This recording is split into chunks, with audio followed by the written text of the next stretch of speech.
లవోదికీయ సంఘం ఏ స్థితిలో ఉన్నదండి? అది ఈ దినాలు అదే పరిస్థితులు జరుగుతున్నాయి. పైకి మాత్రం మామూలు భక్తి కాదు, నులివెచ్చని స్థితి. వాళ్ళు ఒప్పుకుంటారా? చల్లగునని ఒప్పుకుంటారా?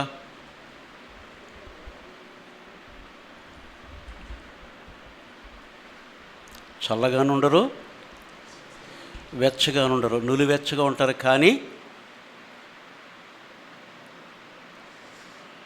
ఏదనంటే పెద్ద ఫీల్ అయిపోతారు. భక్తి లేనప్పుడు ఫీల్ అవ్వటం ఎందుకు? భక్తి ఉంటే రోషం రావాలి. మాటలు వేరు. అందుకే గద్దించాడు, ధనవంతుడను ధనవృద్ధి చేసుకున్నాను, నాకేమీ కొదవలేదు.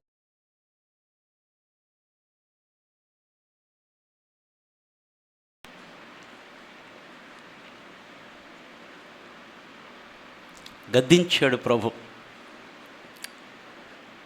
నువ్వు చల్లగానైనను వెచ్చగానైనా ఉండక నులివెచ్చగా ఉన్నావు కనుక నా నోట నుంచి నేను ఉమ్మివేయ ఉద్దేశించుచున్నానని గద్దించాడు.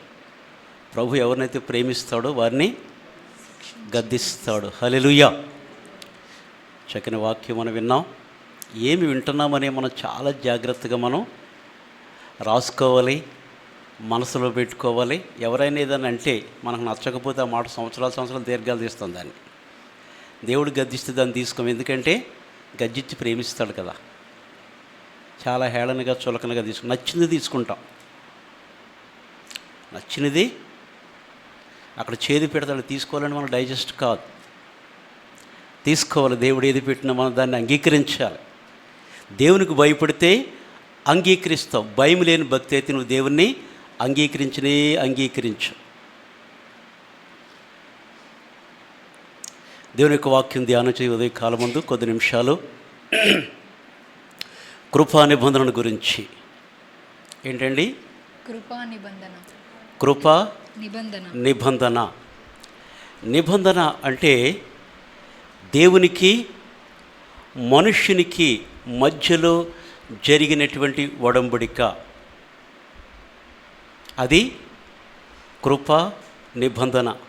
పాపి అయిన మానవుడు పాపము చేసి దేవునికి దూరం అయిపోతే తిరిగి దేవుడు విమోచన ద్వారా ఆ వ్యక్తిని తన వైపు నడిపించుకొనుట విమోచన పద్ధతి ద్వారా.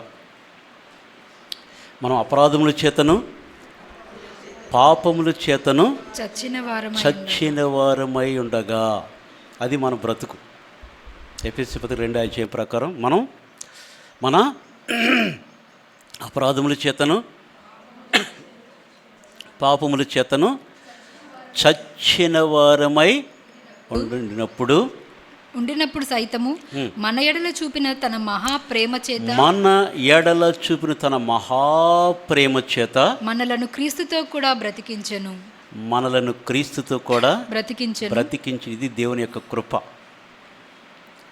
మన విశ్వాసము ద్వారా 2:8 కదా, మన విశ్వాసం ద్వారా కృప చేతనే రక్షింపబడి ఉన్నది. క్రియల వల్ల కలిగినది కాదు కనుక ఎవడు కూడా అతిశయపడకూడదు. ఎవరు కూడా అతిశయం. కృపా నిబంధన. కొన్ని మాటలు జ్ఞాపకం చేస్తాను. ఆదికాండము 6వ అధ్యాయము 8వ వచనం. అయితే నోవాహు యెహోవా దృష్టి యందు కృప పొందినవాడాయెను. అది అయితే నోవాహు యెహోవా దృష్టి యందు దేవుని దృష్టి యందు కృప పొందినవాడాయెను. కృప పొందినవాడు. హల్లెలూయా. ఎంత చక్కని మాట అండి. భూలోకమంతా కూడా ఇష్టానుసారముగా తమ ప్రవర్తన చెరిపివేసుకున్నటువంటి దినాలలో నోవాహు దేవునితో నడిచాడు. దేవుని కృపను పొందుకునేటువంటి వాడు. కృప లేకపోతే మనం ఏమీ కూడా చేయలేం. కృప చాలా విలువైనటువంటిది. కృప అనగా ఒక వ్యక్తి కోరుకోకపోయినప్పటికీ కూడా దేవుడు ఉచితముగా అనుగ్రహించేది దేవుని యొక్క కృప. ఆ కృపకు మనం ఏమి నిర్వచనం మనం చెప్పలేము. మన జీవితంలో మనం బ్రతుకున్నామంటే అది దేవుని కృప. నువ్వు గృహం కలిగి ఉన్నావంటే దేవుడు నీకు మంచి స్థితినిచ్చాడు. దేవుని యొక్క కృప. నీ భక్తి, నీ మంచితనం ఏమీ కూడా కాదు. మన మంచితనం అంతా కూడా దేవుని దృష్టిలో అది మురుకు గుడ్డలతో సమానం. దేవుని కృపే మనం ఈ రీతిగా క్షేమముగా ఉన్నాం, నెమ్మదిగా ఉన్నాం, ఒక సమాధానము కలిగి, ఒక భయము కలిగి మనం జీవిస్తున్నాం. దేవుని యొక్క కృప తప్ప మరి ఏది కూడా కాదు.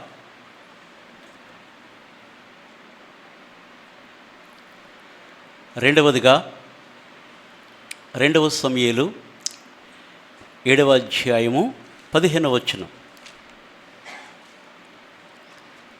నిన్ను స్థాపించుటకై నేను కొట్టివేసిన సౌలునకు నా కృప దూరమైనట్లు అతనికి నా కృప దూరము చేయను. అది నిన్ను స్థాపించుటకై నేను దేవుడు దావీదుకి తెలియజేస్తున్నటువంటి మాట, నిన్ను స్థాపించుటకై నేను కొట్టివేసినటువంటి సౌలునకు నా కృప దూరమైనట్లు. సౌలుకి దేవుని కృప దూరం అయిపోయింది. దేవుని కృప దూరం అయిపోతే మనం చీకట్లో నడుస్తామండి. వెలుగులో నడుస్తామనుకుని ఒకసారి భ్రమలో పడుతూ ఉంటాం. దేవుడు ఎప్పుడైతే విడిచిపెడతాడో, కొన్నిసార్లు వారిష్టానికి దేవుడు విడిచిపెడతాడు. నువ్వు ఎక్కడ తిరుగుతుంది, నీకు ఏది చెప్పినది నీకు మంచిగానే ఉంటుంది నీ దృష్టిలో, ఇతరులు చెప్పినది నీకు కొంచెం కష్టంగా ఉంటుంది అన్నమాట. నిన్ను స్థాపించుటకై నేను కొట్టివేసిన సౌలునకు నా కృప దూరమైనట్లు అతనికి నా కృప దూరము చేయను. ఎందుకంటే దేవుని యొక్క మందిరము కట్టుట కొరకు దేవుడు సొలొమోన్ని లేవనెత్తుకున్నాడు. నీ కుమారునికి నా మందిరం కట్టుట కొరకు నేను అతనికి అవకాశం ఇస్తానని దేవుడు సెలవిచ్చినప్పుడు, అయితే నిన్ను స్థాపించాలంటే నీ వల్ల కాదు, కానీ మందిరం కట్టుటకు సొలొమోన్ని నేను ఏర్పాటు చేసుకుని దేవుడు చెప్పినప్పుడు, నిన్నును బట్టి నా కృప అతనికి నేను దూరం. దావీదుకి తెలుసు దేవుని కృప దూరం అయితే ఎన్ని గాయాలయ్యాడు. దేవుడు విడిచిపెట్టినప్పుడు ఒక మేకపిల్లకు లేకపోతే ఒక గొర్రె పిల్లకు మారుగా 4 అంతలు చెల్లించారు. 2 సమూయేలు 12:4 ప్రకారం 4 అంతలు చెల్లించవలసి వస్తుంది ఒక్క తప్పుకి. బెత్షెబా విషయంలో దావీదు చేసినటువంటి తప్పుకి 4 అంతలు చెల్లించాడు. కృప అంటే మాటలు కాదు. నీ సన్నిధిలో నుండి నన్ను త్రోసివేయకము, నీ రక్షణానందము నాకు మరలా పుట్టించుము, సమ్మతి గల మనసు నాకు దయచేయుము. అతిక్రమము చేయువారికి నేను వారికి మాదిరికరంగా ఉండాలంటే మరలా నన్ను నీ సన్నిధిలో స్థిరపరచు, నా అంతరంగంలో స్థిరమైన మనసు నాకు కలుగు చేయము అని చెప్పి, శుద్ధ హృదయం నా ఎడల కలుగు చేయము అని 51వ కీర్తనలో బెత్షెబా యొద్దకు పోయిన తర్వాత దేవుడు అతను క్షమించిన తర్వాత రాసినటువంటి కీర్తన అన్నమాట. అది దేవునికి దూరం అయిపోయాడు. అందుకే ఆ కృపను బట్టి దావీదు దేవునికి ఎంతగానో కృతజ్ఞత చెల్లించాడు. 18లో మనం చూసినప్పుడు 7:18 దావీదు లోపల ప్రవేశించి యెహోవా సన్నిధిని కూర్చుండి ఈలాగున మనవి చేసెను, నా ప్రభువా యెహోవా, ఇంతగా నీవు నన్ను హెచ్చించుటకు నేనెంతటి వాడను, నా కుటుంబం ఏ పాటిది. ఇంతగా నీవు నన్ను హెచ్చించుటకు నేను ఎంతటి వాడను. ఒక రాజు అంటున్నాడండి, మనకు కొద్దిగా కలిగితేనే నన్ను మించినోడు ఎవడో అనుకుంటాం. ఒక రాజు, ఇశ్రాయేలుకు రాజు, ఒక చక్రవర్తి అంటున్నాడు, ఇంతగా నీవు నన్ను హెచ్చించుటకు నేను ఎంతటి వాడును, నా కుటుంబము ఏ పాటిది. అసలు నా భౌతికి ఏ పాటిది అంటున్నాడు. ఆయన కుటుంబం చిన్నదేంటి, లోకరీతిగా చెప్పుకుంటే 8 మంది అన్నదమ్ములు. మనకి 2 ఉంటేనే ఊరు ఏడాక ఏకం చేస్తాం. మన సంగతి నీకు తెలుసా, నా వెనకాల ఎవరున్నారో వారిని బట్టి కాదు. ఇంతగా నీవు నన్ను హెచ్చించుటకు నేనెంతటి వాడును, నా కుటుంబం ఏ పాటి.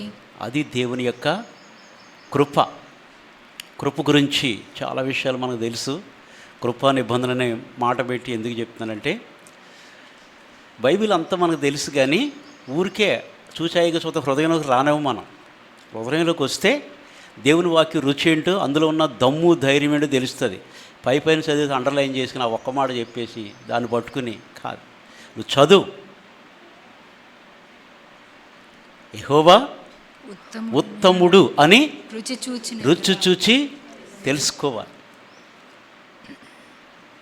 ఇర్మియా వరకు దేవుడు సెలవిచ్చాడు 31:3. ఇర్మియా 31:3. చాలా కాలం క్రిందట యెహోవా నాకు ప్రత్యక్షమై ఇట్లా, నేను శాశ్వతమైన ప్రేమతో నేను నిన్ను ప్రేమించుచున్నాను గనుక విడువక నీ ఎడల కృప చూపుచున్నాను.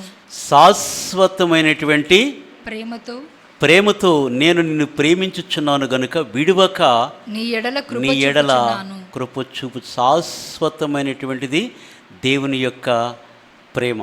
మన ప్రేమలు అశాశ్వతము, స్వార్థం ఉంటుంది. మానవ ప్రేమలు ఎప్పుడు కూడా స్వార్థం.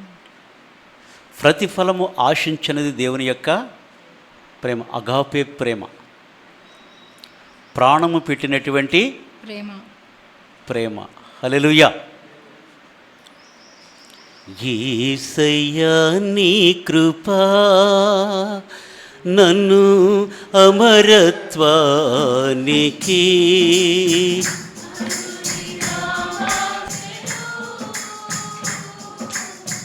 యేసయ్యా నీ కృపా అర్హునిగా మార్చెను.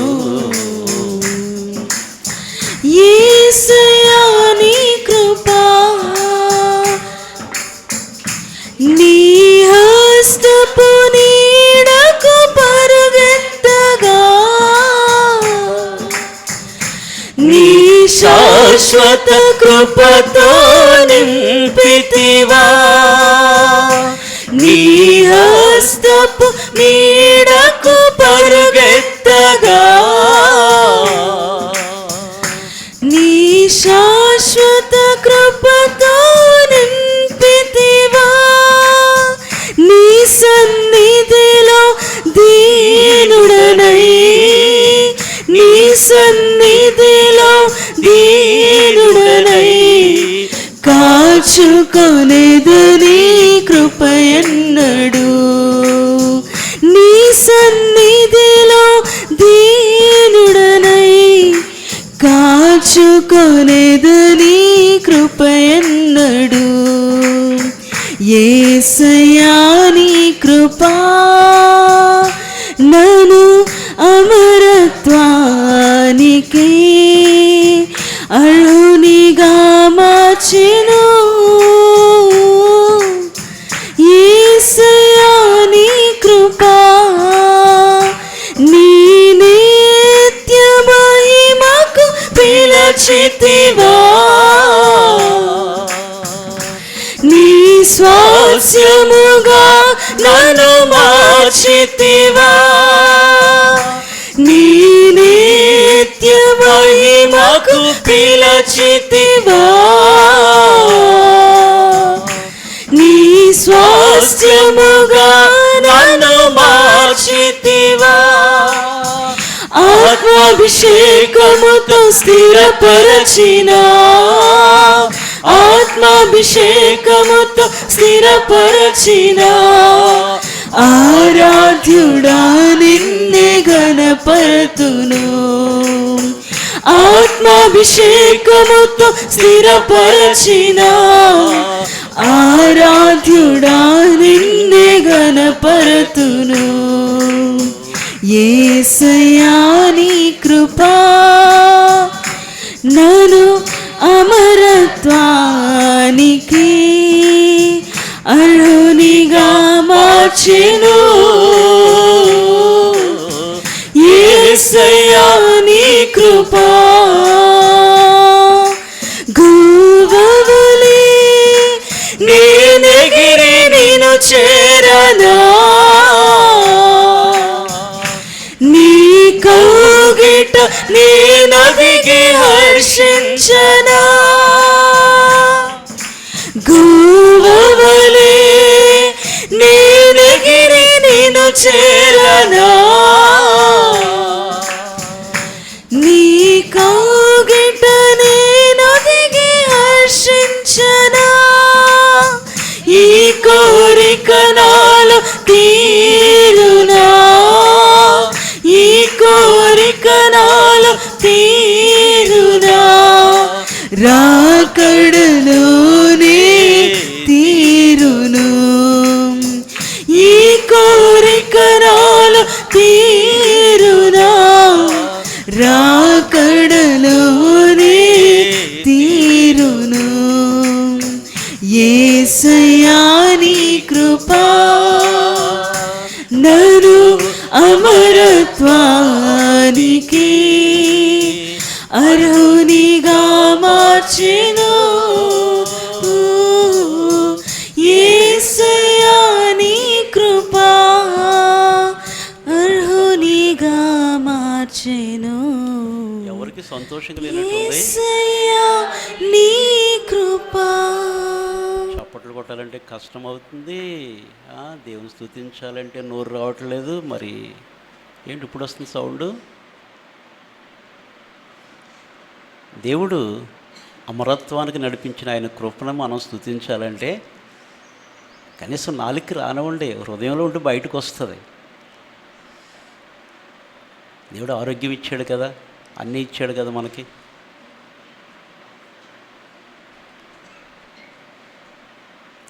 నిత్య మహిమకు పిలిచిన ఆయన కృప ఎంత గొప్పదో. కృప గురించి నీకు తెలియకపోతే దేవుని మేము ప్రేమిస్తావు. కృప విలువ తెలిస్తే, దావీదుకి తెలుసు కనుకనే పశ్చాత్తాపంతో నా కన్నీటి చేత నా పరుపు తేలియాడ చేయించున్నాను అన్నాడు. అంతగా విలపించాడు. దినమెల్లా దుఃఖాక్రాంతుడయ్యాడంట దేవుని యొక్క ప్రేమను జ్ఞాపకం చేసుకొని. మనం చూస్తాం, దేవుడు ఆదాముతో నిబంధన చేశాడు, దేవుడు నోవాహుతో నిబంధన చేశాడు, దేవుడు అబ్రహాముతో నిబంధన చేశాడు, దేవుడు మోషేతో నిబంధన చేశాడు, దేవుడు ఇశ్రాయేలుతో నిబంధన చేశాడు. తర్వాత క్రొత్త నిబంధన చేశాడు మనతో, ఒక క్రొత్త నిబంధన. యెషయా గ్రంథము 55వ అధ్యాయము 3వ వచనం. చెవియొగ్గి నా యొద్దకు రండి, మీరు వినిన ఎడల మీరు బ్రతుకుదురు, నేను మీతో నిత్య నిబంధన చేసేదను. చెవియొగ్గి నా యొద్దకు రండి, నా యొద్దకు రండి రండి, మీరు వినిన ఎడల మీరు బ్రతుకుదురు. దేవుని మాట వింటే బ్రతుకుతాం. దేవుని మాట వింటే మనం బ్రతుకుతాం. మానవుడు రొట్టె వలన కాక దేవుని నోట నుండి వచ్చు ప్రతి మాట వలన బ్రతుకుతాం. చెవి ఎగ్గి నా యొద్దకు రండి, దేవుని యొద్దకు రావాలి. మీరు వినిన ఎడల మీరు బ్రతుకుదురు. మనం దేవుని మాటలు వింటే మనం బ్రతుకుతాం. లేకపోతే దాని ఇంకోటి ఏంటి, వినకపోతే చెప్పండి, మనం నోటంటే చచ్చిపోతామని మాట రాకూడదు. అమ్మో కాకులేగా చెప్పండి, కాకి అనుకుంటుందంట కలకాలం జీవించాలి, కలకాలం బతకాలంట. హంస అంట అది. చెవియొగ్గి నా యొద్దకు రండి, దేవుని యొద్దకు వచ్చి ఆయన మాట వింటే మీరు బ్రతుకుదురు, నేను మీతో నిత్య నిబంధన చేసేదను. అది దేవుడంట నిత్య నిబంధన, నిత్య నిబంధన,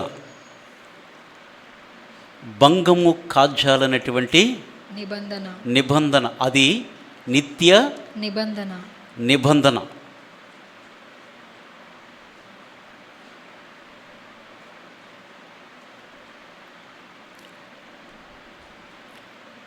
అపోస్తలుడైన పౌలు 2 కొరింథీ 12వ అధ్యాయంలో మనం చూస్తాం. ఆయన 3వ ఆకాశానికి వెళ్ళాడు.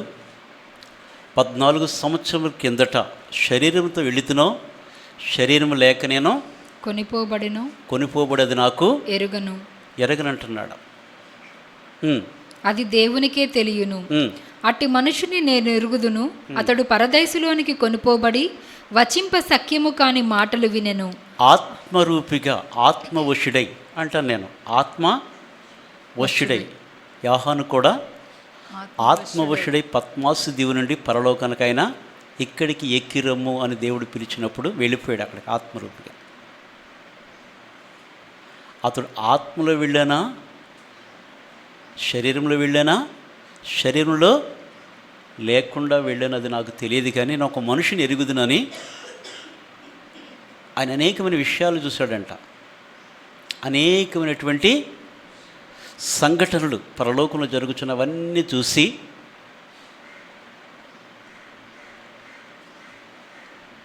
ఏడవచనం చదువు, అన్ని వద్దు, చాలా సమయం ఉంటుంది. మరి నాకు కలిగిన ప్రత్యక్షతలు బహు విశేషముగా ఉన్నందున పౌలు కంట మనకు ఒక దర్శనం కలిగితే ఆ దర్శనాన్ని మనం ఏం చేస్తామండి? ఒక పుస్తకం, ఒక సీడీ, చెప్పండి, లైక్, షేరు, సబ్స్క్రైబ్.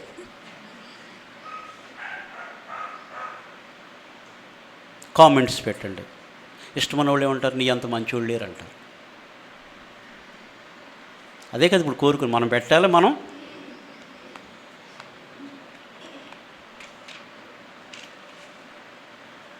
వెళ్ళాడు. అతనికంట కలిగిన ప్రత్యక్షతలు 12:7, 2 కొరింథీ 12:7 అంటున్నాడు, నాకు కలిగిన ప్రత్యక్షతలు బహు విశేషముగా ఉన్నందున నేను అత్యధికముగా హెచ్చిపోకుండు నిమిత్తము. దేవుడు ఎంతైతే ఇస్తాడో దాని విషయంలో మనం ఎంతైతే తగ్గి ఉండుటది మనకెంతో మేలు. విరుగుట కొరకే. అవునా కదా? విశేషమైనటువంటి ప్రత్యక్షతలు పౌలుకి దేవుడిచ్చాడు. అయితే వాటిని బట్టి నేను అత్యధికముగా హెచ్చిపోకుండు నిమిత్తము నాకు శరీరంలో ఒక ముళ్ళు. శరీరంలో దేవుడు ఏం చేశాడంటే అండి, ఒక ముళ్ళు పెట్టేశాడు. అది మనకే మేలు. ఒక ముళ్ళు పెట్టి సాతానుని దూతగా పెట్టాడు. నేను అత్యధికముగా హెచ్చిపోకుండు నిమిత్తము నన్ను నలగగొట్టుటకు సాతాను యొక్క దూతగా ఉంచబడెను. అది నా యొద్ద నుండి తొలగిపోవలనని దాని విషయమై ముళ్ళు నా యొద్ద నుంచి తొలగిపోవలనని దాని విషయమై ముమ్మారు దేవుని దగ్గరికి వెళ్ళి ప్రభువుని వేడుకున్నాడు. అయితే అందుకు నా కృప నీకు చాలును. అది ముళ్ళు తీసేయమంటావా? కృప కావాల 2 పెట్టాడు. నేడి మీదుట మరణమును, జీవమును, ఆశీర్వాదమును, శాపమును. బ్రతకాలంటే ఏం కోరుకుంటాం? జీవం కోరుకుంటాం. అంతేనా? ఏది కావాలో నిర్ణయించుకుని దేవుడు మనకే ఇచ్చాడు. మనం బ్రతకాలంటే జీవాన్ని కోరుకుంటాం. సమృద్ధిగా ఉండాలంటే దేవుని ఆశీర్వాదాన్ని మనం కోరుకుంటాం. అట్లాగే ముమ్మారు పౌలు దేవుని యొద్దకు వెళ్ళి ముమ్మారు వేడుకున్నాడంట, ఈ ముళ్ళు నా యొద్ద నుంచి తీసివేయము, తొలగించుము అని. దేవుడు అన్నాడు, నా కృప నీకు చాలును. నా కృప నీకు చాలును. నా కృప నీకు చాలును. ఆ కృప ఉంటే ఏమవుతుంది? కింద వచనాలు చూడండి. 10వ వచనం, 10. బలహీనత యందు నా శక్తి పరిపూర్ణమగుచున్నదని ఆయన. బలహీనతల యందు దేవుని యొక్క శక్తి. నువ్వెంత బలహీనముగా ఉంటే దేవుని యొక్క శక్తి, అదైన కృప. నువ్వెంత బలహీనంగా ఉంటే దేవుని శక్తి పరిపూర్ణమగుచు. నువ్వు ఎప్పుడు బలహీనుడు, అప్పుడు దేవుని ఎదుటి నేను బలవంతుడు అనుకోవాలంట. బలహీనుడు అనుకోవాలి. అది దేవుని కృప. అంతే. మనకంటే మంచివాళ్ళు, గొప్పవాళ్ళు నిన్న కనబడ్డారో ఈరోజు నేనైనంత నువ్వైనంత ఇవాళ ఉంటాం, రేపు దేవుని కృప. మనం బ్రతుకున్నామంటే దేవుని యొక్క కృప, ఆయన యొక్క కాపుదల. ఆయన దగ్గర నటించొద్దు. ఆయన దగ్గర ఇప్పుడు కూడా మనం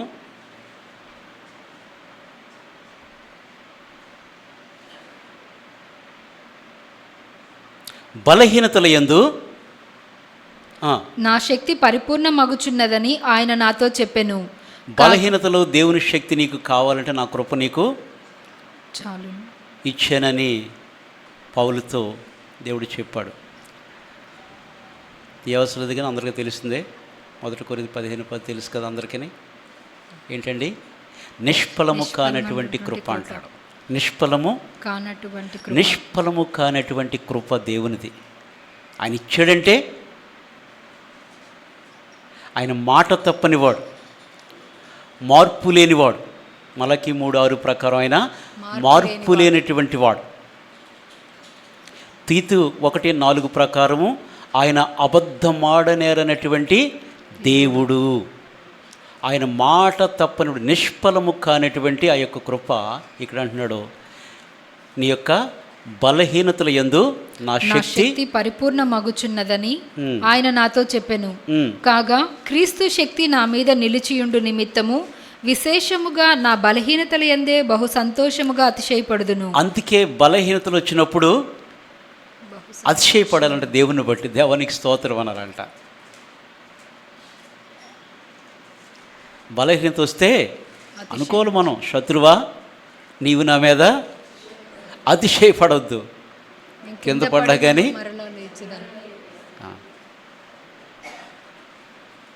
మనకి ఎక్కువ ఏం తీసుకుంటే నీతిమంతుడు 7 మార్లు. అసలు నీతిమంతుడు ఎవరో మనం అందులో ఉన్నామా లేదా అది తీసుకోం.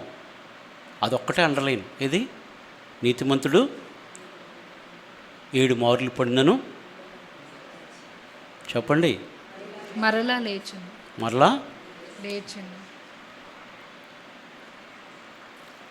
అసలు నీతిమంతుడు ఎవరు? కృప గురించి ఒక మాట చెప్తారు. రోమా 4:5 అంటాడు, పని చేయక భక్తిహీనుని నీతిమంతునుగా తీర్చువాని యందు విశ్వాసముంచు వానికి వాని విశ్వాసము నీతిగా ఎంచబడుచున్నది. అది దేవుని యొక్క కృప. రోమపత్రిక 4:5 పౌలు అంటాడు, పని చేయక భక్తిహీనుని నీతిమంతునిగా తీర్చువాని యందు. మనము నీతిమంతులుగా తీర్చబడటానికి ఎంత గొప్ప కార్యం ఇక్కడ ఉన్నాడు ఒక్కళ్ళు చేతి చెప్పండి ఎవరైనా. నేను నీతిమంతుని ఒకటి, నేను ఈ నీతి కార్యం చేసిన వాళ్ళు చూసేవాళ్ళు ఒక్కళ్ళు చెప్పండి. నేనేమీ చేయలేను, అదంతా సున్నా, నా బ్రతుకంతా సున్నా.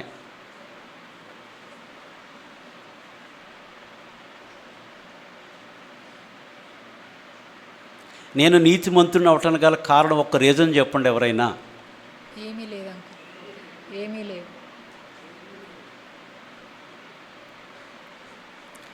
పని చేయక భక్తిహీనుని నీతిమంతునిగా తీర్చిన అనేది విశ్వాసం ఉంచువానికి వాని విశ్వాసము నీతిగా ఎంచబడుచున్నది. అబ్రహాము దేవుని నమ్మాడు, అది అతనికి నీతిగా. అంతే. మనం ఏమి చేయలేదు, ఏ మంచి చేయలేదు. మీరు ఊరికి నిలిచిండి యెహోవా కలుగు చేసే రక్షణ మనం చూడాలి. అంతే. ఆ రక్షణ కొరకు నువ్వు అడ్డెళ్ళక్కర్లేదు, నువ్వేం చేయక్కర్లే, నువ్వేం మంచి పని చేయలేక్కర్లే. అర్థమైంది?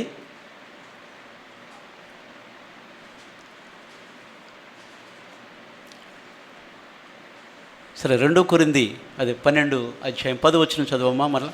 నేనెప్పుడు బలహీనుడనో అప్పుడే బలవంతుడను గనుక క్రీస్తు నిమిత్తము నాకు కలిగిన బలహీనతలలోను, నిందలలోను, ఇబ్బందులలోను, హింసలలోను, ఉపద్రవములలోను నేను సంతోషించుచున్నాను. అది నిందలు, ఇబ్బందులు, ఉపద్రవములు, అన్ని విషయాల్లో కూడంట నేను సంతోషించుచున్నాను. అన్ని కష్టాలుంటే సంతోషించగలమా? ఎప్పుడు సంతోషిస్తాం? దేవుని కృప మన మీద ఉన్నప్పుడు. అందుకే దావీదు, నీవు నా శత్రువుల ఎదుట నీవు నాకు భోజనము సిద్ధపరచు, నూనెతో నా తల నీవు అంటి నా గిన్నె నిండి పొర్లుచున్నది. శత్రువు ఉన్నప్పుడు ఎవడు కూడా నిద్ర పట్టదు. ఇంటి పక్కోడికి మనకు రోజు గొడవ అనుకో, నువ్వు నీళ్ళేసినా వర్షం నీళ్ళు పొరపాటున అటు వెళ్ళినా మామూలుగా ఉండదు. పొరపాటున అక్కడ తిన్నా కాగితం పెట్టి ఈ గాలికి ఎట్టి కొట్టుకొచ్చి ఏళ్ళే తినేసి ఇక్కడ వేసి అలా చూడరు. కానీ నిద్ర అనేది ఉంటుందా? శత్రువులు ఉంటేనే. పక్కోడితో ఏదైనా గొడవ అనుకోండి, ఉంటుందా?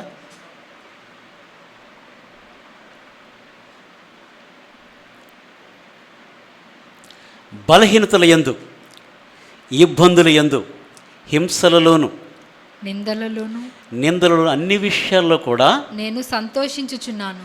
నేను సంతోషిస్తున్నాను అంటే, ఎందుకంటే దేవుని యొక్క కృప ఉంటే మనకు ఆ రీతిగా సంతోషము, సమాధానం. అయితే ఆయన యొద్దకు వచ్చి ఆయన యొద్ద మనం చెవియొగ్గి ఆయన మాట వింటది మనకెంతో మేలు. అప్పుడు ఆయన అంటారు, నేను మీకు నిత్య నిబంధన చేసేదను, నేను మీతో నిత్య నిబంధన. చేసేదను. 55:3 కదా, అవును. నిత్య నిబంధన చేసేదను అని దేవుడు సెలవిస్తున్నాడు. దావీదుకు చూపినటువంటి శాశ్వత కృప, నిత్య నిబంధన చేయటమే కాదు, దావీదునకు చూపినటువంటి శాశ్వత కృపను మీకు చూపుదును. దావీదు కంటే దేవుడంట శాశ్వత కృప. 132 అధ్యాయము కీర్తనలు 12వ వచనం. 132:12. యెహోవా సత్య ప్రమాణము దావీదుతో చేసెను, ఆయన మాట తప్పనివాడు. మన దేవుడు మాట తప్పనివాడు. నేను మాట తప్పుతాను. మన దేవుడు మాట తప్పనివాడు. మాట తప్పనివాడు, మార్పు లేనటువంటి వాడు. మనం 100 మాట్లాడితే అందులో ఫిల్టర్ చేస్తే 6-7 ఉంటాయి సత్యం. అవి ఒప్పుకోవాలంటే చాలా కష్టం. అహం అడ్డు వస్తుంది, నన్ను ఏమనుకుంటారు అని. అందుకే నీ మాట అవునంటే అవును, కాదంటే ఏమి మనకున్నది ఏమి అయిపోదు. మనల్ని ఎవరు చంపేసేయరు. నీతిగా బ్రతకాలంటే కష్టమే. ఎవరు ఇష్టపడతారా? ఖచ్చితంగా ఉంటే నిన్ను ఎవడో అలా పట్టించుకోరు కూడా. వేస్ట్ ఫెయిల్ వాళ్ళతో మనం ఒకటే. నువ్వంటే నువ్వు అంటావా? ఖచ్చితంగా ఉండాలంటే కొంచెం కష్టమే. అందుకే ఆయన అంటాడు, నేను మంచివాడేది మీకు కడుపు మంటకున్నదా అంటాడు.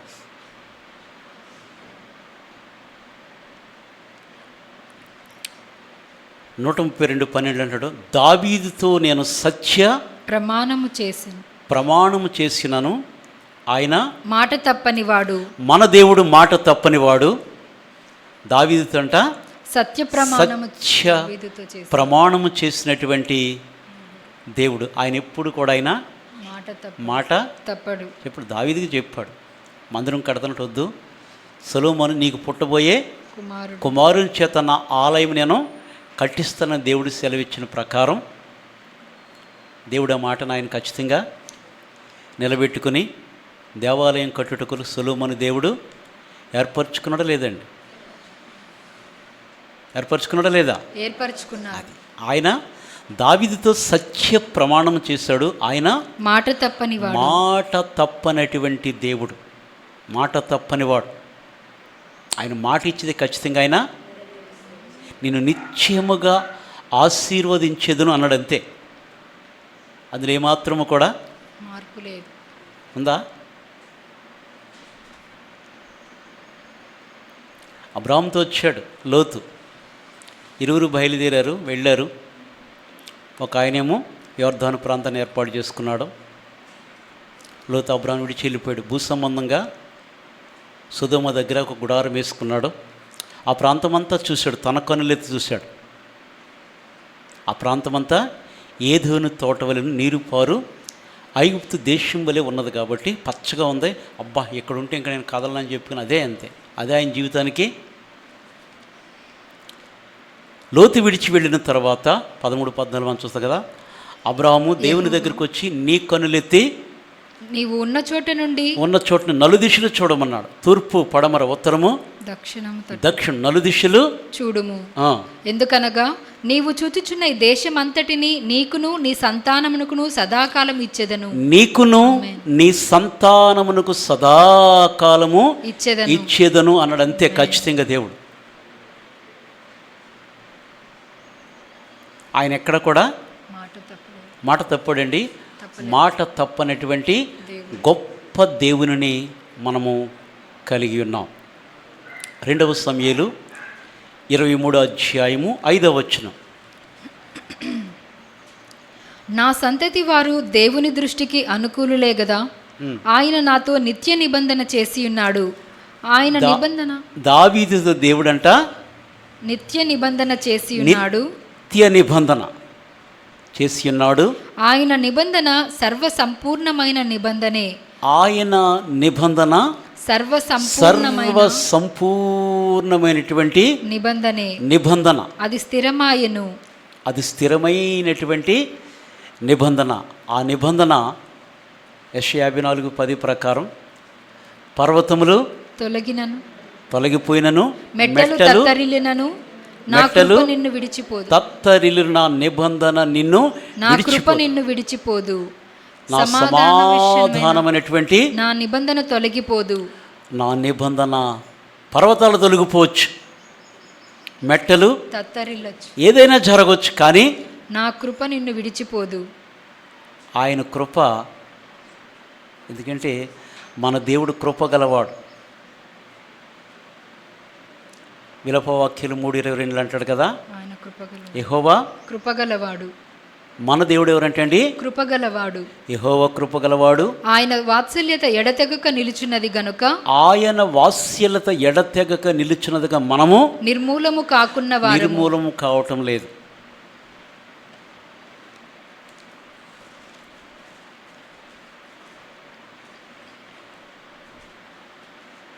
బైబిల్లో ఉన్నది, ప్రసంగిలు అంటాడు కదా, అధికముగా దుర్మార్గపు పనులు నీవు చేయకుము, నీ కాలం రాకముందు నీ వేళ మరణం అవుతుంది. అంటే కొందరిని చూసినప్పుడు కొందరు చూసి ఏమంటారు తెలుసా, వీడికి ఏం పోయే కాలం వచ్చిందిరా అంటారు. దాని అర్థం అది అన్నమాట.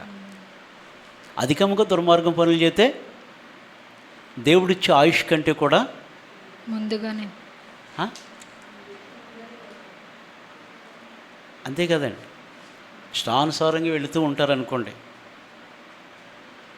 ఒక రోడ్డు అంటే బండి నడుపుతూ ఉంటాడు, ఆ రోడ్డుకి మొత్తం 8 అంకెలు వేసుకెళ్తూ ఉంటాడు బండి, ఇలాగ వెళ్ళి ముందు అదో స్టైల్ ఆడికి, ఎంత స్పీడ్ వెళ్తే అంత.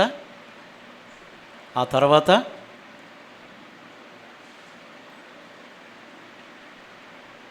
చెప్పిన బాబు ఎందుకంత స్పీడ్ అని వింటారేంటి? బళ్ళు ఉన్నది దేనికి?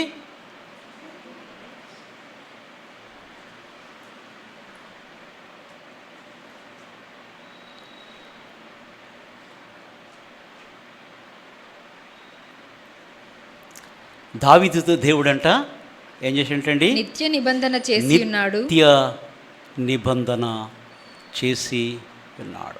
హల్లెలూయా. హల్లెలూయా. ఎజ్కేలు 37:26. ఎజ్కేలు 37:26. నేను వారితో సమాధానార్థమైన నిబంధన చేసేదను, అది ఇది సమాధానార్థమైనటువంటి నిబంధన. దేవుని ప్రజలతో దేవుడు ఏం చేస్తాడంటే సమాధానార్థమైన నిబంధన.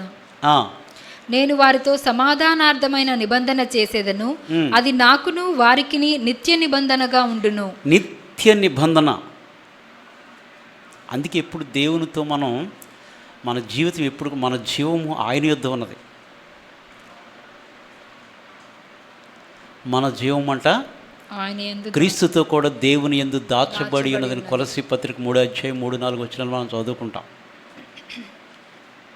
మన జీవము క్రీస్తులో, కొలస్సీ 3:3 జీవము క్రీస్తుతో కూడా దేవుని యందు దాచబడి ఉన్నది.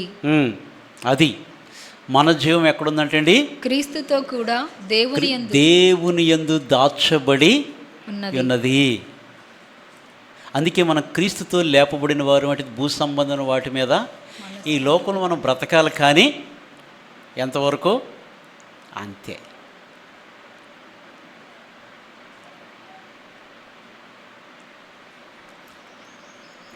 హోషియా గ్రంథము 14:4. వారు విశ్వాసఘాతకులు కాకుండా నేను వారిని గుణపరచుదును. విశ్వాసఘాతకులు ఉంటారు అంటే దేవుడు ఎన్ని మేలు చేసినా వారికి అది గుర్తుండదు. విశ్వాసఘాతకులు అని ఎవరంటారండి? చేసిన మంచిని మర్చిపోతే. కృతజ్ఞత లేని వారిని ఎవరంటారు బైబిల్లో? ఆ 9 మంది.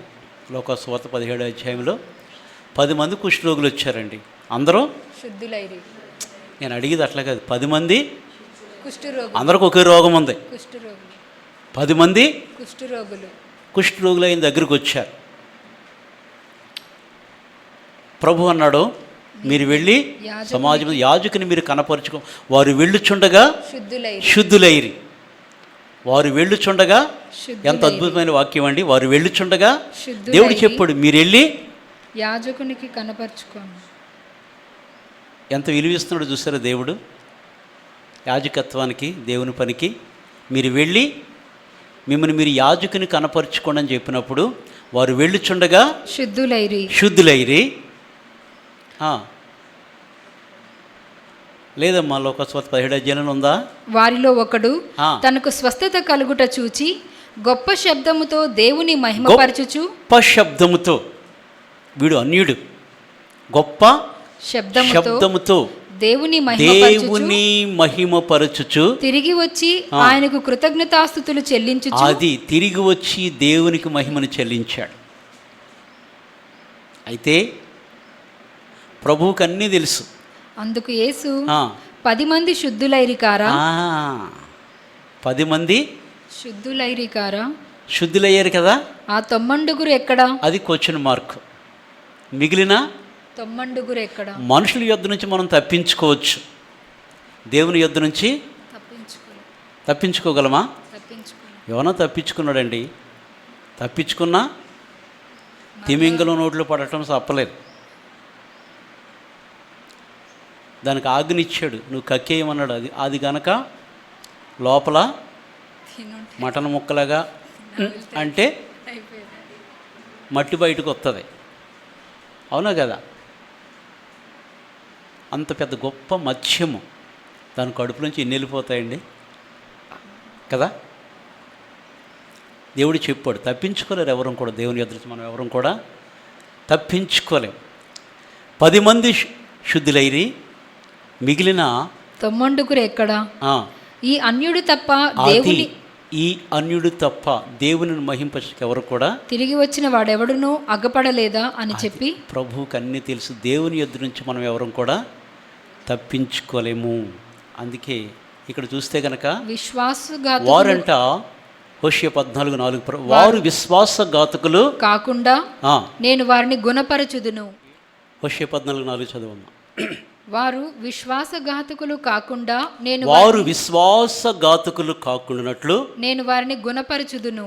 దేవుడు గుణపరచుదును. వారి మీదనున్న నా కోపము చల్లారెను, మనస్ఫూర్తిగా వారిని స్నేహితును. ఇదే కృపా నిబంధన. వారి మీద ఉన్న నా కోపము చల్లారెను. దేవుడు కోప్పడితే ఏముండదు ఇంకా మనకి.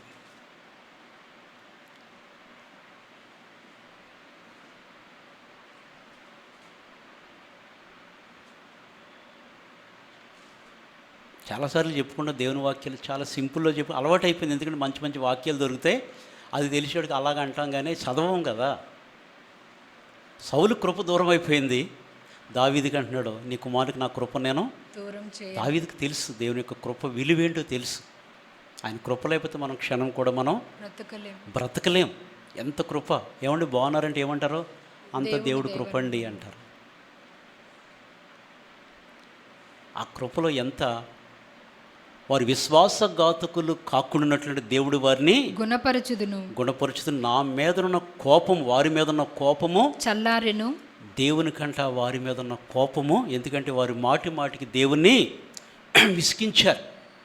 దేవుని ప్రజలు దేవుని కార్యములు చూశారు, దేవుణ్ణి విసిగించారు.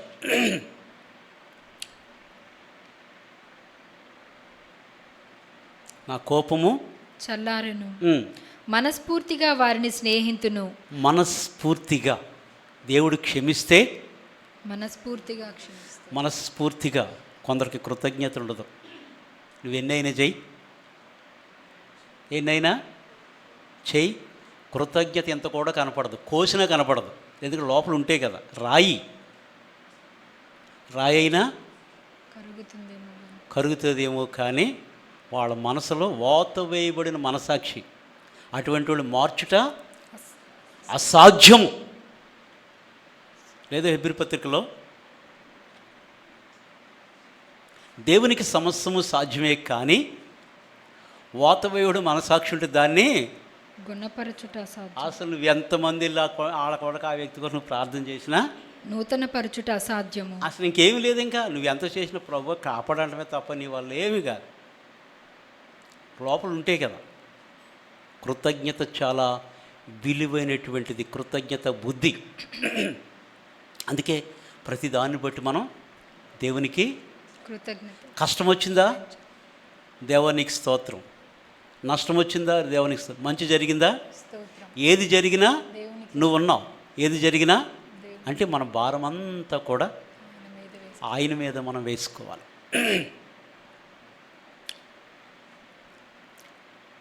మనస్ఫూర్తిగా స్నేహించేటటువంటి ఇదే కృప నిబంధన. అదే దేవుని యొక్క గొప్ప కృప.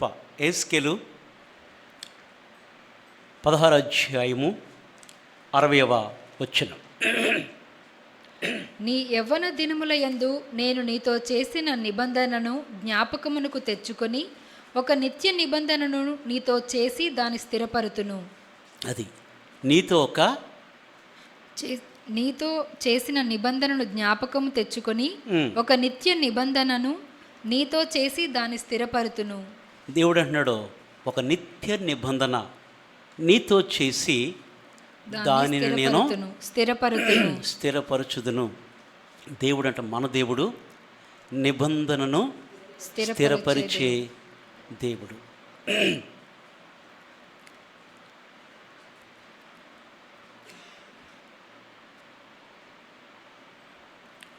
ఎహెజ్కేలు 36:27. నేను వారితో సమాధానార్థమైన నిబంధన చేసేదను, అది నాకును వారికిని నిత్య నిబంధనగా ఉండును.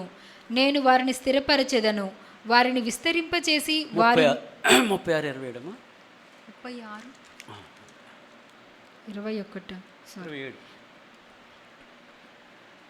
నా ఆత్మను మీ అందుంచి చదవమ్మా. అదేమాట నా ఆత్మను మీ అందుంచి ఆత్మను మీ యందుంచి నా కట్టడలను అనుసరించు వారిని గాను. దేవుని యొక్క కట్టడలను, మనుషుల మాటలకు చాలా విలువిస్తాం కదా. ఇది చేద్దాం, రేపు అది చేద్దాం అంటే ఏం చేద్దాం? ఏం చేస్తాం చెప్పండి?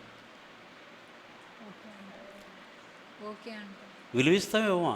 మనుషులు మాట్లాడితే రేపు ఇది చేద్దామంటే మనం ఏం చేద్దాం? సరే అంటాం. అంతేనా? మరి దేవునిది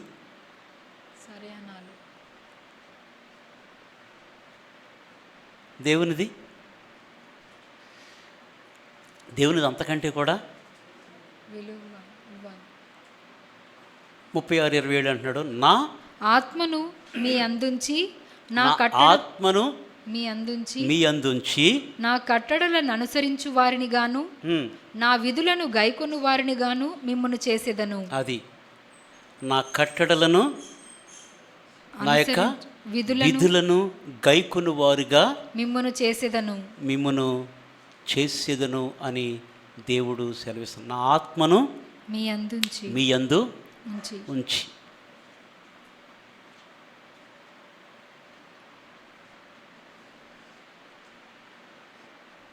చాలామంది ఆయన నిబంధన నుంచి చాలామంది తొలగిపోతూ ఉంటారు. దేవుని మాటలు వింటారు. వాక్యం ఏం చెప్తే దైవ భయం అనేది చాలా తక్కువ. దైవ భయం మనకు కావాలి, ఇదేం భయపెట్టడానికి కాదు. దైవ భయం నీకుంటే అన్ని విషయాల్లో నువ్వు మనిగి ఉంటావు. దైవ భయం లేనప్పుడు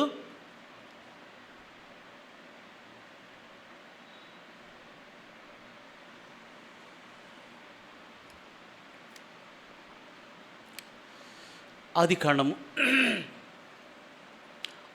17 మొదటి 4 వచనాలు. అబ్రహాంతో దేవుడు చేసిన నిబంధన.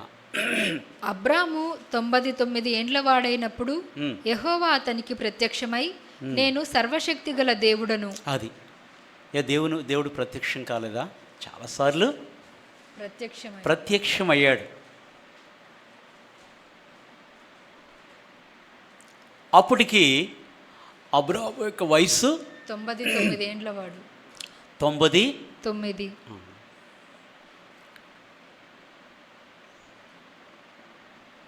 ప్రత్యక్షమై, నేను సర్వశక్తి గల దేవుడను. దేవుడు ఎవరంటండి? సర్వశక్తి గల దేవుడు, సర్వశక్తి కలిగినటువంటి దేవుడు, సర్వాధికారి. సర్వంతర్యామి, సర్వశక్తి గల దేవుడును నా సన్నిధిలో నడుచుచు దేవుని సన్నిధిలో నడవాలి అంటే నిందారహితుడవై ఉండుము, నిందారహితుడుగా ఉండుము. నాకును నీకును మధ్య. అబ్రామా, నీకు 99 సంవత్సరాలు, ఎంత పెద్దవాడువు.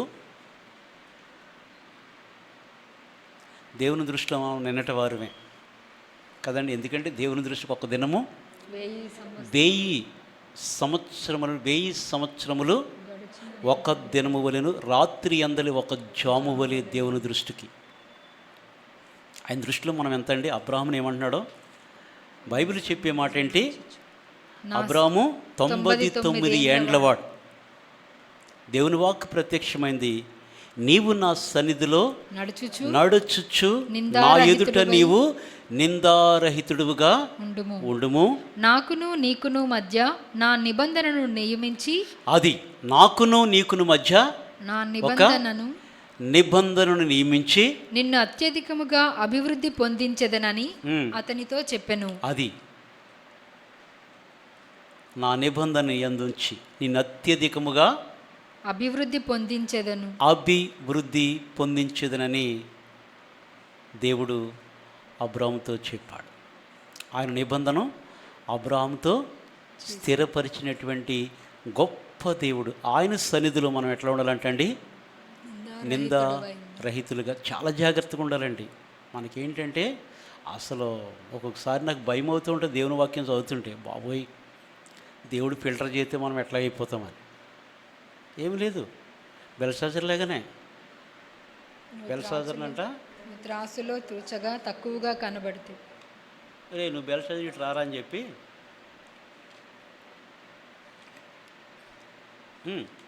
చెప్పండి. ఆ భాష ఏంటది? మెనీ టెకెల్ పర్సినా. అబ్బా, నీవు త్రాసులో తూచగా తక్కువగా చూస్తాడు. త్రాసులు ఏంటంటే మన విశ్వాసాన్ని దేవుడు తోస్తాడు. అప్పుడే కంగారేమీ లేదు. తూసినప్పుడు నీవు తక్కువగా కనబడిదివి అంతే. ఆ రాత్రే దానిలో 5 మంది బెల్షాజరు హతుడాయి అని అంట. లేదా మాట దేవుడు తోస్తాడు చాలా జాగ్రత్త. ఎందుకంటే ఆయన భూమి ఆకాశాలను ఆయన జ్ఞానంతో కొలిచినటువంటి దేవుడు. శూన్యంలో భూమిని బ్రేలాడదీశాడు. ఎంత శక్తిమంతుడు మీరు చూడండి. భూమిని అంట ఇట్లా వేలాడదీశాడంట. నీటిపై పునాదేశాడు ఆయన. శక్తిమంతుడు, ఎంత శక్తిమంతుడు. గుండు గబేలు మాట దేవుని వాక్యాలు చదివితే చాలా ఈజీగా చదివేస్తూ ఉంటాం.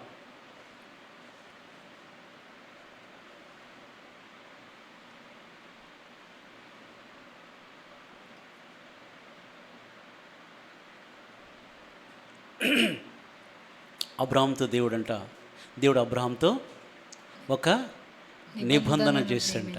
నిన్ను అభివృద్ధి చెందిస్తానని చెప్పి దేవుడు అబ్రాహాముతో ఒక నిబంధన చేశాడు. యెషయా గ్రంథము, ఇశ్రాయేలుతో చేసిన నిబంధన. యెషయా గ్రంథం 43 అధ్యాయం 1-6 వచనాలు. అయితే యాకోబు, నిన్ను సృజించిన వాడగు యెహోవా, ఇశ్రాయేలు నిన్ను నిర్మించిన వాడు ఇలాగు సెలవిచ్చుచున్నాడు, నేను నిన్ను విమోచించి ఉన్నాను, భయపడకుము, పేరు పెట్టి నిన్ను పిలిచి ఉన్నాను, నీవు నా సొత్తు. నీవు జలములలో బడి దాటినప్పుడు నీవు నా సొత్తు. నీవు జలములలో బడి దాటినప్పుడు నేను నీకు తోడై ఉందును. అది వెనక శత్రువు వస్తున్నాడు, ముందు ఎర్ర సముద్రం ఉంది, వెనక శత్రువు, మధ్యలో ఇశ్రాయేలులు ఉన్నారు. ఎక్కడికి వచ్చారు వారు? వాళ్ళ గోలంటే ఏంటి? ఐగుప్తులో మాకు సమాధులు లేవని ఎర్ర సముద్రం చంపడానికి తీసుకొచ్చావా? ఎంత గొప్ప! అక్కడే చంపితే అయిపోయిన దేవుని మహిమ వారు తక్కువ అంచనా వేశారు. దేవుడు ఏది చేసినా ఆయన క్షణము చాలు ఆయన అద్భుతానికి. అవునా కదా? క్షణము చాలు. ముందు ఎర్ర సముద్రం అంటే మాటలా? దేవుడు ఎర్ర సముద్రాన్ని ముందు పెట్టాడు, వెనక ఫరో శత్రువులను పెట్టాడు, ఫరో సైన్యాన్ని. మధ్యలో ఇశ్రాయేలు ఉన్నారు, సముద్రం ఒడ్డు వరకు వచ్చారు. మోషేని దేవుడు అన్నాడు, నీ చేతిలో ఉన్నటువంటి ఆ యొక్క కర్రను చాపమన్నాడు. కర్ర చాపడంతే ఆయన నాసిక రంధ్రం వలన ఊపిరి వాటిని సముద్రం 15:3 నిర్గమా 15:8 8వ వచనం. నీ నాసికా రంధ్రముల ఊపిరి వలన, వెనక నుంచి అంటే దేవుడు అంట నాసికా రంధ్రము ఊపిరి వలన సముద్రం ఏమైపోయిందంటే నీళ్లు రాశిగా కూర్చబడెను. అయ్యో బాబు ఎంత శక్తిమంతుడు అండి. ఆలోచించండి, గుండు గబేలు అంటారు. మనకి ఇన్ని ఫ్యాన్లు వచ్చినా కానీ లోపల ఒక్కపోత. ఏసీ తిరిగినా బయట ఏసీ లేదనుకుంటా ఉంటాం, అలవాటు అయిపోయింది బాడీ. అట్లా అన్నది మాకు ఏసీలో కూడా ఆయన అంటున్నాడు అని అనొద్దు, ఉన్న వాస్తవమే చెప్తున్నా.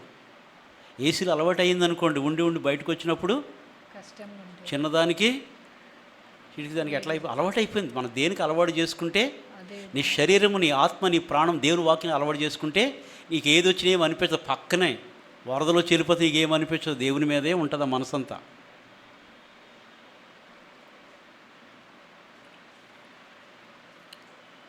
దేవుడు అన్నాడు, నీ చేతిలో ఉన్నటువంటి ఆ యొక్క కర్రను సముద్రపు వైపు చాపమన్నాడు. నీ నాసికా రంధ్రపు ఊపిరి వలన నీళ్లు రాశిగా కూర్చబడెను. నీళ్ళు అంటే రాశిగా కూర్చబడ్డాయి, వెళ్ళిపోయారు. ఆయన కలిగి చేసేట గొప్ప రక్షణ ఆ రీతిగానే ఉంటుంది. ఒక్క ఊపిరితో సముద్రం ఏమైపోయిందంటే అండి అయిపోయింది. వాళ్ళు అలాగే వెళ్ళిన తర్వాత సముద్రం మధ్యలో వరకు పాపం 600 రథాలతోటంట ఐగుప్తీయులు వచ్చారు. రానిచ్చాడు దేవుడు, కర్రది చేశాడు. మరలా సముద్రం మళ్ళీపోయింది. ఇప్పుడు చూసుకోండి, చచ్చిన ఐగుప్తీయులు ఆ సముద్రం ఒడ్డును కొట్టుకొచ్చారు. అందుకే దేవుడు నేడు మీకు కలుగజేసే రక్షణ ఊరికే నిలిచిండి చూడమంటాడు. 14 అధ్యాయం 14 ఎక్కడ ఉంటుంది కదా, 14-13. అందుకు మోషే, భయపడుకుడి, యెహోవా మీకు నేడు కలుగజేయు రక్షణను మీరు ఊరక నిలుచుండి చూడుడి. అది నీవు జలములలో బడి దాటి వెళ్ళినప్పుడు నేను నీకు తోడయుందును. నదులలో బడి వెళ్ళినప్పుడు అవి నీ మీద పొర్లి పారవు. నీవు అగ్ని మధ్యను నడుచినప్పుడు కాలిపోవు, జ్వాలలు నిన్ను కాల్చవు. అగ్ని మధ్యలో షడ్రక్, మెషక్, అబెద్నెగోలు అగ్ని 7 అంతలు చేశారు. కానీ దేవుడు వారితో పాటు 4వ వానిగా ప్రత్యక్షమై అగ్ని మధ్యలో వారితో కూడా ఉన్నారు. దేవుడు కన్నులు తెరిచాడు. రాజు ఏమంటున్నాడో, వీరి దేవుడే పూజారు. మనం 3 వేసాం కదా, నాకు 4వ వాని రూపము దేవదూత రూపం వలె ఉన్నదంట. ఆపండి అగ్ని ఆపించి తీస్తే ఎంతమంది ఉన్నారో? 3. దేవుడు ఆత్మరూపుగా ఆయన మన మధ్యలో ఉన్నాడు. చాలా జాగ్రత్తగా ఉండాలి. దైవ భయం అంటే చాలామందికి భక్తి ఉంటుంది కానీ భయం అనేది ఉండదు.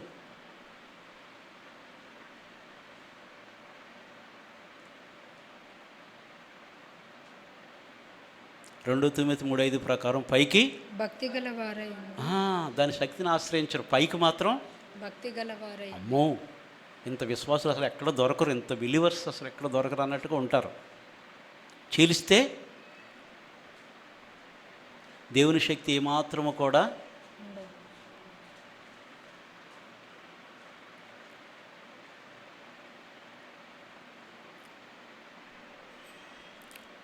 జలములలో బడి దాటి వెళ్ళినప్పుడు నేను నీకు తోడయుందును.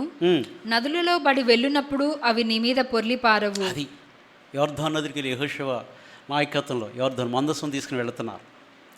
యాజకుల యొక్క పాదములు తగిలినప్పుడు నీళ్లు ఏకరాశి పై ఎగువగా నిలబడ్డాయి. ఇప్పుడు ఇట్నుంచి ఇలా పైనుంచి కిందకు పారుతాయి కదా, వాళ్ళ కాళ్ళు తగలగానే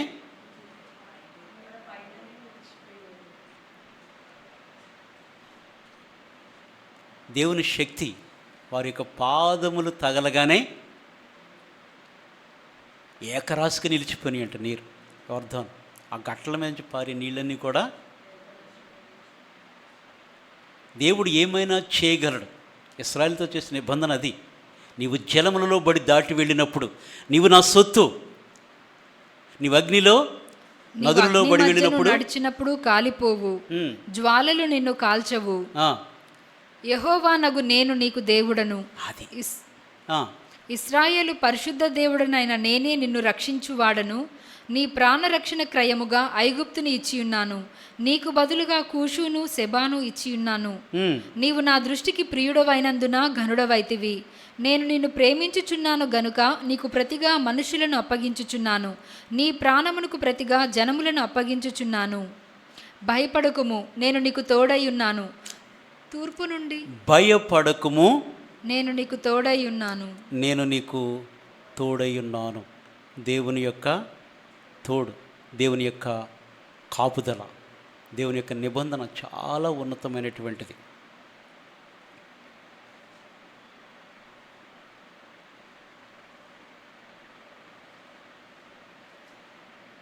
అందుకే దేవుడు మనకి ఇచ్చిందట గొప్ప కృప నిబంధన. ఆ నిబంధన ఏంటంటే భంగము కాజ్యాలనేటువంటి నిబంధన, కృప నిబంధన, నిష్ఫలము కానటువంటి దేవుని యొక్క గొప్ప కృప. హెబ్రీ పత్రిక 8వ అధ్యాయము 6 నుండి 12 వరకు చదవండి. ఈయన అయితే ఇప్పుడు మరీ ఎక్కువైన వాగ్దానములను బట్టి నియమింపబడిన మరీ ఎక్కువైన నిబంధనకు మధ్యవర్తి అయి ఉన్నాడు గనుక మరీ శ్రేష్టమైన సేవకత్వము పొంది ఉన్నాడు. ఏలయనగా ఆ మొదటి నిబంధన లోపము లేనిదైతే రెండవ దానికి అవకాశం ఉండనేరదు. అయితే ఆయన అపేక్షించి వారితో ఈలాగు చెప్పుచున్నాడు, ప్రభు ఇట్లనెను, ఇదిగో ఒక కాలము వచ్చుచున్నది, అప్పటిలో ఇశ్రాయేలు ఇంటి వారితోనూ యూదా ఇంటి వారితోనూ నేను క్రొత్త నిబంధన చేయుదును. అది నేను ఐగుప్తు దేశంలో నుండి వీరి పితరులను వెలుపలికి రప్పించుటకై వారిని చేయి పట్టుకొనిన దినమున వారితో నేను చేసిన నిబంధన వంటిది కాదు. ఏమనగా వారు నా నిబంధనలో నిలువలేదు గనుక. పాత నిబంధన భక్తులు అనేక మంది అంట ఆయన యొక్క నిబంధనలో నిలువలేదు గనుక నేను వారిని అలక్ష్యము చేసి తినని ప్రభువు చెప్పుచున్నాడు. ఆ దినములైన తరువాత ఇశ్రాయేలు ఇంటి వారితో నేను చేయబోవు నిబంధన ఏదనగా వారి మనస్సులో నా ధర్మ విధులను ఉంచెదను. వారి యొక్క మనస్సులలో నా ధర్మ విధులను, దేవుని యొక్క ధర్మ విధులు, దేవుని యొక్క ధర్మశాస్త్రము, దేవుని యొక్క వాక్యం ఏమి సెలవిస్తున్నదో ఆ యొక్క మాటలు, దేవుని మాటలు మనం ఏం చేయాలి? మన హృదయంలో దేవుని దూత చెప్పినటువంటి మాటలు మరియా తన హృదయంలో ఏం చేసిందంటండి? దాచుకుందా, భద్రపరుచుకుందా? 1,00,000 రూపాయలు ఇంట్లో ఉంటే ఏం చేస్తాం?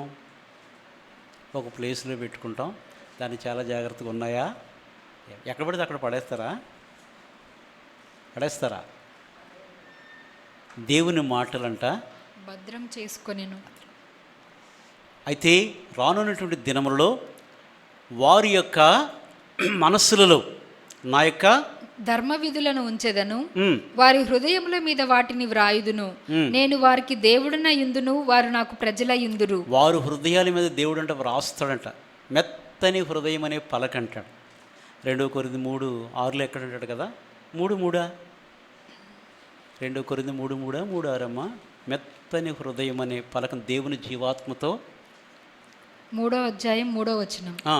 రాతి పలక మీద గాని సిరాతో గాని వ్రాయబడక మెత్తని హృదయములు అను పలకల మీద. హృదయం పలక, మన హృదయం ఏంటంటే మెత్తని పలక. ధర్మశాస్త్రం అంతా కూడా రాతి మీద చెక్కబడినటువంటిది.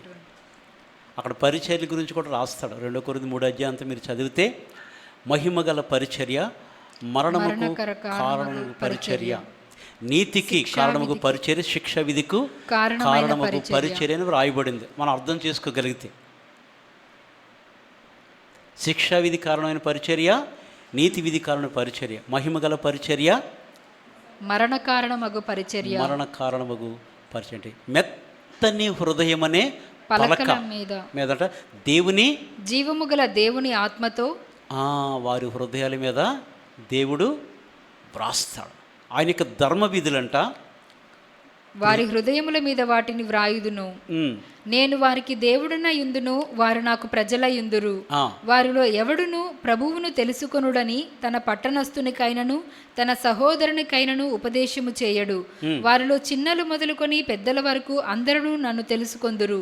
నేను వారి దోషముల విషయమై దయగలిగి వారి యొక్క దోషముల విషయమై దయగలిగినటువంటి దేవుడు అండి మన దేవుడు. ఎవరంటే అండి దయ కలిగినటువంటి దేవుడు.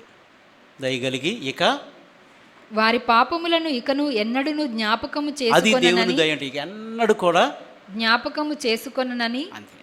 అందుకే దావీదు కొంటాడు, నీవు దోషములను బట్టి కనిపెట్టి చూచిన యెడల ఎవరు నీ ఎదుట నిలవగలరు. నీవు మమ్మల్ని పరీక్షిస్తే గనక యెహోవా ఎవడు నీ ఎదుట నిలవగలడు. ఆయన దోషములన్నీ కూడా క్షమించినటువంటి దేవుడు, మన సంకటములన్నీ కూడా కుదిర్చినటువంటి గొప్ప దేవుడు. మన పాపముల విషయమై ఇకను దయ కలిగి ఎన్నడూ కూడా జ్ఞాపకము చేసుకొననని. అంతే, ఒక్కసారి అన్నాడు, మనకులే కాదు. ఆయన ఒక్కసారి అంటే నిన్ను క్షమించాను అన్నాడంటే ఇంకా అది క్షమించాడు కదా అని చెప్పి ఇష్టానుసారంగా ఉంటే కా.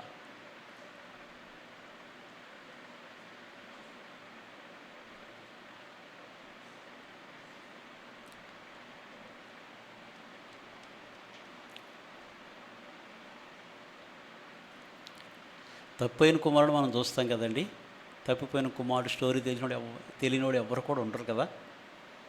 చర్చికి వచ్చి వాళ్ళు అందరిలో కూడా తప్పిపోయిన కుమారుడు అంటే అందరికి కూడా తెలుసు, అర్థమవుతుంది కదా. తప్పిపోయిన కుమారుడు అని మనం నేనంటే వెతుకుచున్న తండ్రి అంటాను నేను. వీడు ఆడు గొడవ అంటే ఏంటి? నా ఆస్తిలో నా వాటా నాకు ఇచ్చేసి తండ్రి దగ్గరికి వచ్చాడు. తండ్రి ఆస్తిలో అది వీడు సంపాదించలేదు, ఆస్తిలో నాకు వచ్చి భాగం ఇమ్మని. వాడు సంపాదించాడా?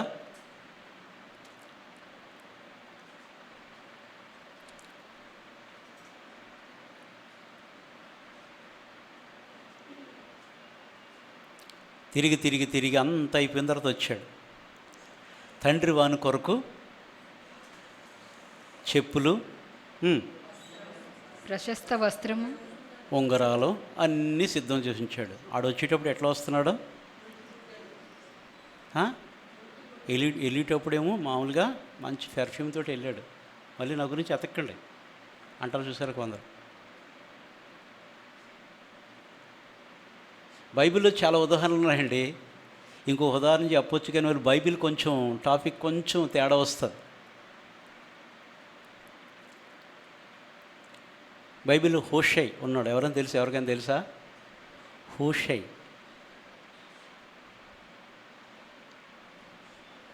దావీదికి మంచి స్నేహితుడు, మంచి తోడు దావీదికి. హోషై లాంటి వారు దేవుని మందిరానికి కావాలి, దేవునికి కావాలి. హోషై ఏ పరిస్థితిలో దావీదును ఆదుకున్నాడో తెలుసా? అబ్షాలోము వృద్ధుడైపోయాడు, తండ్రి రాజ్యాన్ని తీసేసుకోవాలని చెప్పి ప్రయత్నాలు చేస్తే దావీదు పక్షంలో కొందరు కూడా అబ్షాలోము పక్షం చేరిపోయారు. కుట్ర అధికమైపోయింది. అహితోపేలు చేరాడు, చాలామంది చేరిపోయారు. దావీదు ఇప్పుడు ఇక ఎందుకు ఈ వ్యక్తి చేత అని చెప్పి వృద్ధుడయ్యాడు, చెప్పులు లేకుండా అరణ్యంలో పారిపోతూ ఉన్నాడు. పారిపోతూ ఉన్నప్పుడు అతడున్న స్థలానికి హోషై వచ్చాడు. తీస్తున్నారా? ఎక్కడో తీస్తున్నారా? నేను చెప్తాను, రిఫరెన్స్ కూడా నేను చెప్తాను మీకు.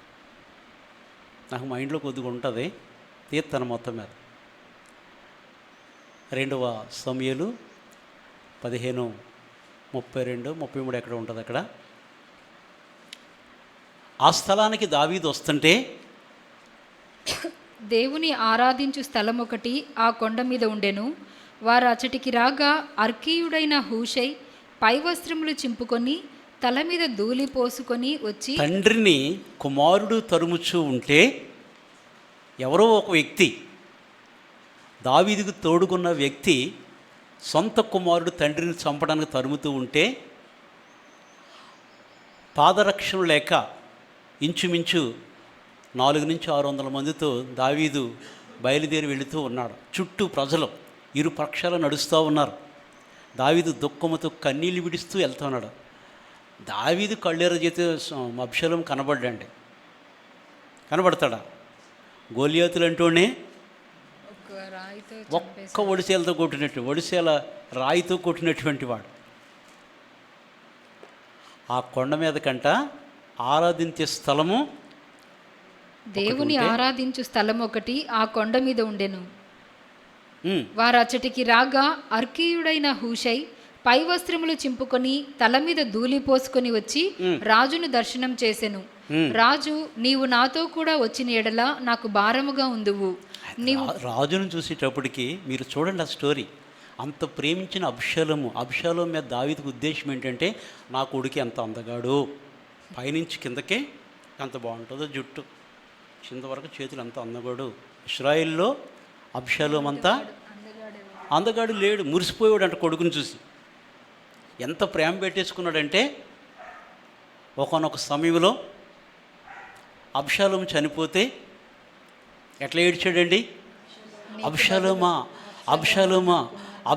నా కుమారుడు. 18వ అధ్యాయం మనం చూసినప్పుడు 2వ సమూయేలు 18లో, నా కుమారుడు, నీకు బదులు నేను మరణించు, నాకు ఎంత బాగుండేది అంటాడు. అంటే అంత ప్రాణం పెట్టేసుకున్నాడు. ఆ కొడుకే చంపాలని. ఏమైనా జరుగుతాయి దేవుని యొక్క వాక్యాన్ని ఎరిగితే కనుక. బైబిల్ దుర్మార్గుడుగానే మంచివాడిని, బైబిల్ ఈ వ్యక్తి మంచివాడు కూడా పక్కన పెడదాము, ఈయనకి ఏం తెలియదు, ఈయన తొక్కేదామని ఉండదండి. బైబిల్ ఏదైనా సరే వెలుగులోనే ఉంటుంది దేవుని యొక్క వాక్యం. ఎవరో ఒక వ్యక్తి దావీదునకు ఒక తోడుగా వచ్చాడంట. తోడుగా వచ్చి దావీదు ఆ కొండ ఆ స్థలానికి వచ్చేటప్పటికి, ఆరాధించే స్థలం ఉంది, అక్కడికి వెళ్ళేటప్పటికంట ఏం చేశాడంటండి? 32 అమ్మా. పై వస్త్రములు చింపుకొని తల మీద ధూళి పోసుకొని రాజును దర్శనం చేసెను. అంతే, రాజును దర్శనం చేస్తే అప్పుడు నీతో వస్తానన్నాడు. ఎందుకు నువ్వు నాతో వచ్చి నాకు నువ్వు భారముగా ఉంటావు, పట్టణమునకు తిరిగి వెళ్ళిపోయి అబ్షాలోము దగ్గరికి వెళ్ళమన్నాడు. ఎక్కడికి వెళ్ళమన్నాడండి? అబ్షాలోము దగ్గరికి వెళ్ళు. రాజా, అబ్షాలోము ఏం చేస్తున్నాడంటే, నన్ను చంపాలని ప్రయత్నం చేస్తున్నాడు కాబట్టి నీవు అక్కడికి వెళ్ళి నా పక్షమును వెళ్ళి నీతో కూడా నేను ఉంటానని చెప్పు. నమ్ముతాడు అబ్షాలోము. అప్పుడు అక్కడ జరిగే సంఘటనలు నాకు తెలియపరచు, ఈ ఉపకారం చేయమంటాడు దావీదు. అర్థమైందండి? అక్కడికి వెళ్ళి అక్కడ జరిగేదంతా కూడా అబ్యాతారు, తర్వాత సాదోకు యాజకులు ఉన్నారు అక్కడ. వారికి చెప్పు, వారు కుమారుల ద్వారా నాకు వర్తమానం తెలియజేస్తారని ఎప్పటికప్పుడు సమాచారం తీసుకుంటున్నాడు. ఈ వ్యక్తి దావీదుకి తోడుగా ఉన్నటువంటి వాడు. అది మొదటి దినవృత్త 27:33 ఎక్కడ ఉంటుంది? దావీదుని కంట తోడు.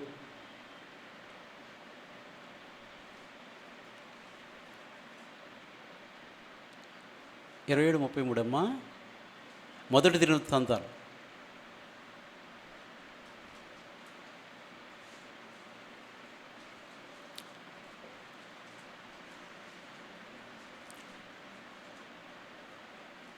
లేదా 23, 33, 34, 35 వచనాలు ఉన్నాయా? అహీతోఫేలు రాజునకు మంత్రి, అర్కీయుడైన హూషై రాజునకు తోడు. అది దావీదుకు తోడుగా ఉన్నాడు. వెళ్ళాడు. అక్కడ చాలా ప్లాన్లు వేస్తున్నారు. ప్లాన్లు వేస్తుంటే ఒక విషయం తెలిసి ఈ వర్తమానం ఎవడో పంపించారండి? దావీదుకి పంపించాడు హూషై. ఇట్లా జరుగుతుంది, రాజధాని మీద కుట్ర జరుగుతుంది అంటేడికి ఎవరెవరు చేస్తున్నారు ఆ కుట్ర అంటే? అహీతోఫేలు ఉన్నాడు.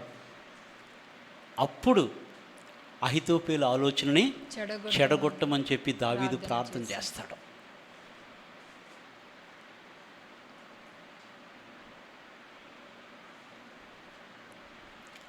వాక్య సత్యాలు మనం బాగా ఎరగల. చూడండి, దావీదుకి ఎంత గొప్ప కృపించాడు దేవుడు.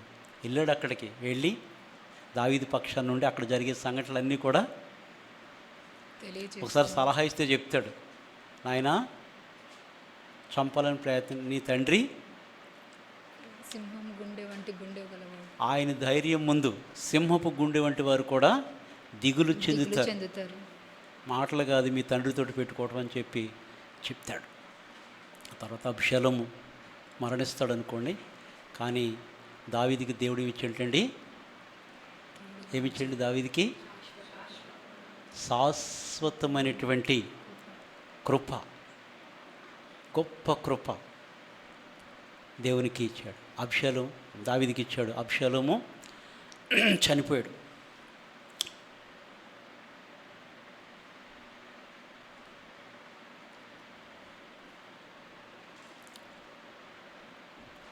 దేవుడు అంటే నేను వారికి తండ్రినైనందును వారు నాకు నేను వారికి దేవుడినయుందును వారు నాకు ప్రజలయుందురు.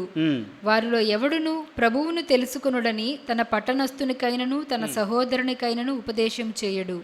వారిలో చిన్నలు మొదలుకొని పెద్దల వరకు అందరూ నన్ను తెలుసుకొందురు. నేను వారి దోషముల విషయమై దయగలిగి వారి పాపములను ఇకను ఎన్నడూను జ్ఞాపకము చేసుకొననని ప్రభువు సెలవిచ్చుచున్నాడు.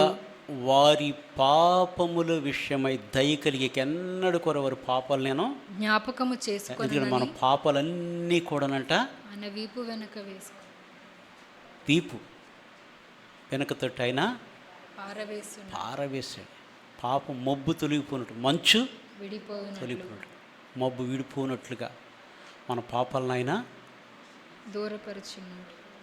2 మాటలు చెప్పి నేను ముగిస్తాను. చూడండి, యోహాను సువార్త 15వ అధ్యాయము 12 నుంచి 15 వరకు. యోహాను సువార్త 15వ అధ్యాయము 12 నుంచి 15 వరకు. నేను మిమ్మును ప్రేమించిన ప్రకారము మీరొకరినొకడు ప్రేమించవలనటయే నా ఆజ్ఞ. తన స్నేహితుల కొరకు తన ప్రాణము పెట్టువాని కంటే ఎక్కువైన ప్రేమగల వాడెవడునూ లేడు. తన స్నేహితుని కొరకు తన ప్రాణము పెట్టువాని కంటే ఎక్కువైన ప్రేమగల వాడెవడునూ లేడు. నేను మీకు ఆజ్ఞాపించు వాటిని చేసిన ఎడల మీరు నా స్నేహితులయుందురు. దేవుని ఆజ్ఞలు గనక మనం పాటించగలిగితే మనం దేవునికి మనం అంట స్నేహితులు. మనం చూస్తాం కదా, అబ్రహాము దేవునికి స్నేహితుడు, మోషే దేవునికి స్నేహితుడు, మనము కూడా దేవునికి నా స్నేహితులని మీతో చెప్పినది ఏమనగంట లోక 12:4 నా స్నేహితులని మీతో నేను చెప్పినది ఏమనగా మనమంట దేవునికంట. ఎందుకంటే యజమానుడు చేయని దాసుడు ఎరుగుడు గనుక, తన యజమానుడు చేయు దాన్ని ఎరుగుడు గనుక ఇక మిమ్మల్ని దాసులని పిలువక స్నేహితులని పిలుచుచున్నాను. ఎందుకనగా నేను నా తండ్రి వలన వినిన సంగతులన్నిటినీ మీకు తెలియజేసి ఆయన ఆజ్ఞలను మనమంట నెరవేర్చువారు కంటే గైకొని వారుగా ఉండాలి. దేవుని మాట వినాలి. మనం మనుషుల మాట వింటే తప్పులేదు, ఎందుకంటే వాళ్ళు మనకి ఏమీ చేయరు.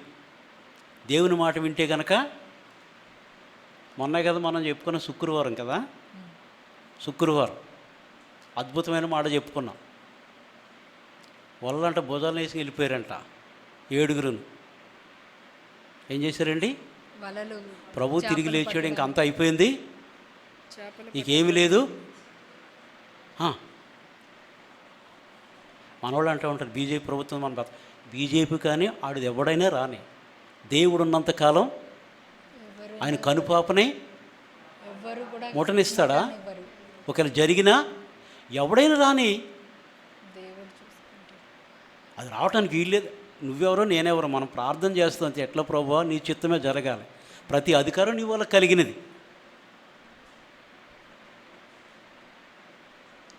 రాని, అవునా కాదా? వీళ్ళు నాకు సీరియస్గా చూస్తున్నారు. ఇప్పుడు ప్రజలకు వ్యతిరేకంగా ఉన్నటువంటి ప్రభుత్వం సాధారణంగా ఏమంటారు? బీజేపీ ప్రభుత్వం మత కలహాలకు సంబంధించినటువంటిది, క్రైస్తవులకి నెమ్మది ఉండదు ఏదో అంటూ ఉంటారు. కానీ ఏదో ప్రభుత్వం వచ్చి ప్రార్థన చేస్తాం, ప్రభు నిశ్చితంలో వ్యక్తుల్ని ప్రజలకు అధికారులుగా ఏర్పడి సమస్త అధికారం నీ వలనే కలిగిందని మనమే చెప్తాం. మళ్ళీ వాళ్ళు వద్దంటే మనమే తీసేస్తూ ఉంటాం. ఎంత తెలివితేటలు బా! రోమపత్రిక చదివినప్పుడు, కొలస్సీ పత్రిక చదివిన ఏం చదువుతాం? ప్రతి అధికారము నీ చేత అధికారం ఎదిరించేవాడు దేవుని దేవుని నియమమును చెప్పండి మరి. ఎదిరిస్తున్నాడు. కొన్ని లాజిక్లు మర్చిపోతాడు. ఎవడు ఏది చెప్తే అదే. ఆడెవడని యూట్యూబ్లో కొద్దిగా పెట్టడానికి ఇటు చదవడం అదే. ఇంకా మొత్తం 10 మంది దాంట్లో పాస్ చేస్తారు. అది ఏంటంటే అది చాలాసార్లు అది ఫార్వర్డ్ అయిపోయింది చేస్తూ ఉంటారు. అది 30 సంవత్సరాలు కూడా చేస్తూ ఉంటారు. దీన్ని చూసి చూడరు, ఇట్లా నొక్కే చేయటమే. దీని ఓకే వీళ్ళు ఓకే.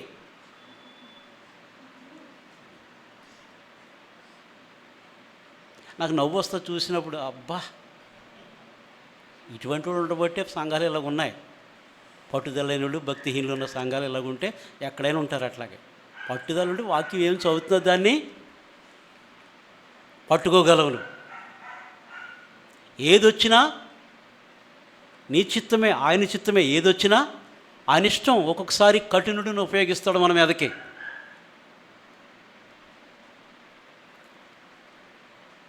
మొన్న ప్రసంగిలో చదువుకున్నట్టున్నాం కదా, 5వ అధ్యాయం 7వ అధ్యాయం 5 వచ్చిన ఎక్కడి నుంచి చదువుకున్నాం కదా. ఎవరుంటారంటే అండి, హోదాలో ఎవరుంటారు? 7, 5 అమ్మా, 5, 7, 8 వచ్చిన లేదు చదువుకున్నాం ప్రసంగిలో. ఉద్యోగుల విషయాల్లో వాళ్ళకి వీళ్ళు లోబడతారు.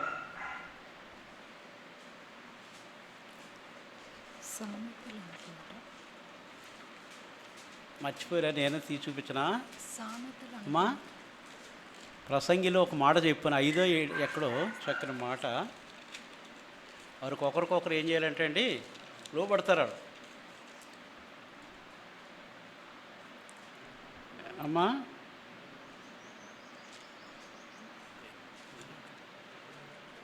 ఉద్యోగం అంటే నీ అధికారి నిన్ను ఉద్యోగం తొలగిపోవద్దని. 10వ అధ్యాయము 4వ వచనం. ఏలువాడు నీ మీద కోపపడిన ఎడల నీ ఉద్యోగము నుండి నీవు తొలగిపోకుము. ఓర్పు గొప్ప ద్రోహ కార్యములు జరగకుండా చేయును. పొరపాటున అధిపతి చేత జరుగు దుష్కార్యం ఒకటి నేను చూచి తిని, ఏమనగా బుద్ధిహీనులు గొప్ప ఉద్యోగములలో ఉంచబడుటయు. బుద్ధిహీనుడు గొప్ప ఉద్యోగములలో ఉంచబడుటయు ఉంటావు. అయితే నువ్వు నేను దేవుని సేవకులు ప్రపంచాన్ని అంతా శాసిస్తామని వెళ్తావు అనుకో, బ్యాంకులోకి వెళ్తే కూర్చోమని అట్లా అంటాడు. వాడెవడో ఇతనికేమో ప్రజలకు నీతి బోధించే వ్యక్తి అతడు ఎవరంటే అండి, చదువు కదమ్మా. బుద్ధిహీనులు గొప్ప ఉద్యోగములలో ఉంచబడుటయు. ఉద్యోగంలో ఉంటాడు. అయ్యో పాస్టర్ గారు వచ్చారు, అయ్యో పాప నీకు పాస్టర్ మాకు పాస్టర్ కూర్చోమని అక్కడ అంటాడు. మనమైతే కుర్చీలు తుడిసేస్తాం.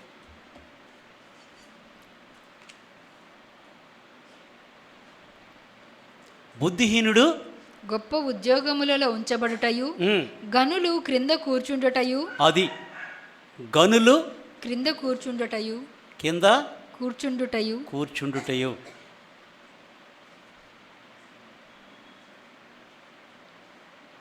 2 సార్లు ప్రధానమంత్రి అయ్యారు. ఎవరు? మోడీ గారు.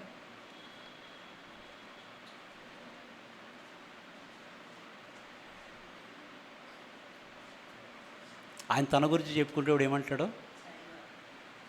అది ఛాయ్ వాలా అంట.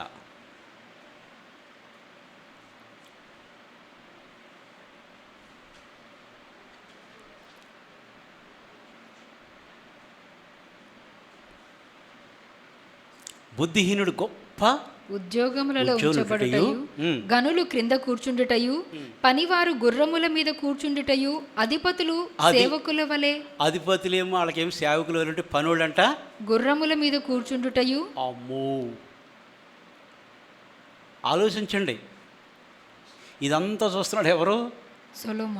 సొలొమోను ప్రసంగి గమనిస్తున్నాడు. ఇట్లా చూశాడంట, ఈడేం పనుడు, ఈడేమో ఆడికి సేవ చేస్తాడు, ఈడేం గుర్రం ఎక్కువ కూర్చొని అసలు కథ ఏంటి?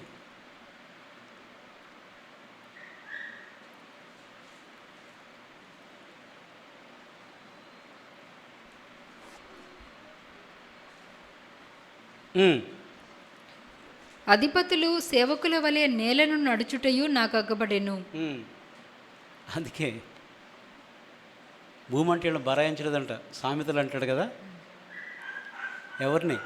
రాజరికమునకు వచ్చినటువంటి దాసుడు. యజమానురాలకు హక్కుదారైనటువంటి దాసి, కడుపు నిండా అన్నము కలిగినటువంటి మూర్ఖుడు, కంటకురాలై ఉండి పెండ్లి అయిన స్త్రీ, కంటకురాలుండి పెండ్లి అయినటువంటి స్త్రీ. 20 24 30వ అధ్యాయము 22వ వచనం. 22వ వచనం సామెతలో ఈ నలుగురిని భూమి భరించలేదంట. పెండ్లి అయి కంటకురాలై ఉండి పెండ్లి అయిన స్త్రీ. ఆహాబును పక్కన కూర్చోబెట్టి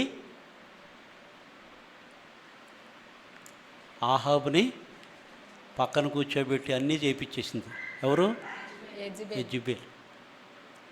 పెండ్లి అయినటువంటి కంటకురాలు, యజమానురాలుకి హాగరు గురించి మనం చూస్తాం. కడుపు నిండా అన్నం కలిగిన మూర్ఖుడు మనం అబిగయలు నాబాలు గురించి మనం చూస్తాం. రాజుకు వచ్చిన దాసుడు భలే గుర్తున్నాయి. 10 సార్లు చెప్తే బాగా గుర్తుంటాయి, అన్నీ గుర్తుంటాయి, క్రమం సరిగా ఉండదు.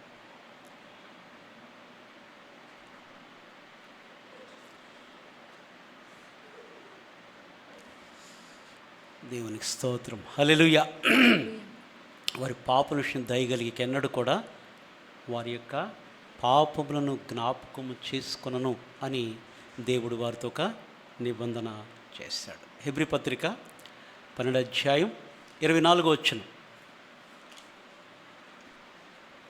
క్రొత్త నిబంధనకు మధ్యవర్తి అయిన యేసునొద్దకును, మన దేవుడు క్రొత్త నిబంధనకు మధ్యవర్తి.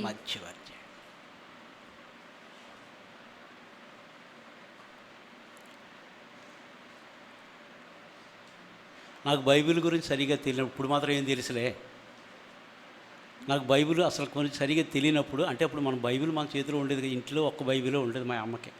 మేమంతా పెద్ద చదవలు ఏంటమే. పల్లెటూరులో ఇప్పటికీ ఇళ్లలో ఒక్క బైబిల్ ఉంటుంది.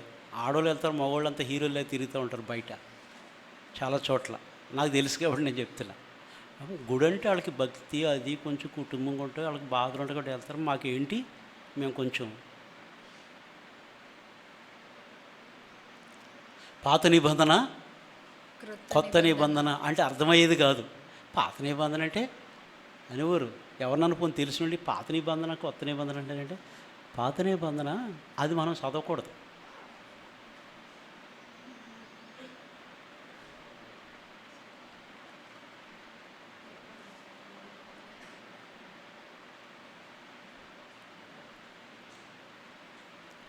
దాని కట్టడలు మనం నేర్చుకోవాలొద్దా? పాత నిబంధన లేకుండా అయితే ఒకప్పుడు రక్షణ లేనప్పుడు మన బ్రతికంతా పాప బ్రతికే. అది ఉంది, ఇది ఉంది. మారు మనసు పొంది అప్పుడప్పుడు తేడా వస్తే అది కూడా చూపిస్తాడు దేవుడు, ఇదిరే నీ స్థితి అని. యుగాంతమందున మనకంట బుద్ధి కలుగుటకు వ్రాయబడిన మాటలు, వాటిని మనం తలంచుకుంటూ దేవుడు మనతో ఏమి చేస్తాడో అది మనం జ్ఞాపకం చేసుకోవాలి. అందుకే మనం కంప్లీట్ బైబిల్ ఎప్పుడు కూడా చదవాలి, నేర్చుకోవాలి. కొంత ఇచ్చటను కొంత అచ్చటను. దేవుని యొక్క వాక్యము మీ యొద్దకు వస్తుంది, వినాలి మనం. హెబ్రీ 12:24 మరి చదవమ్మా.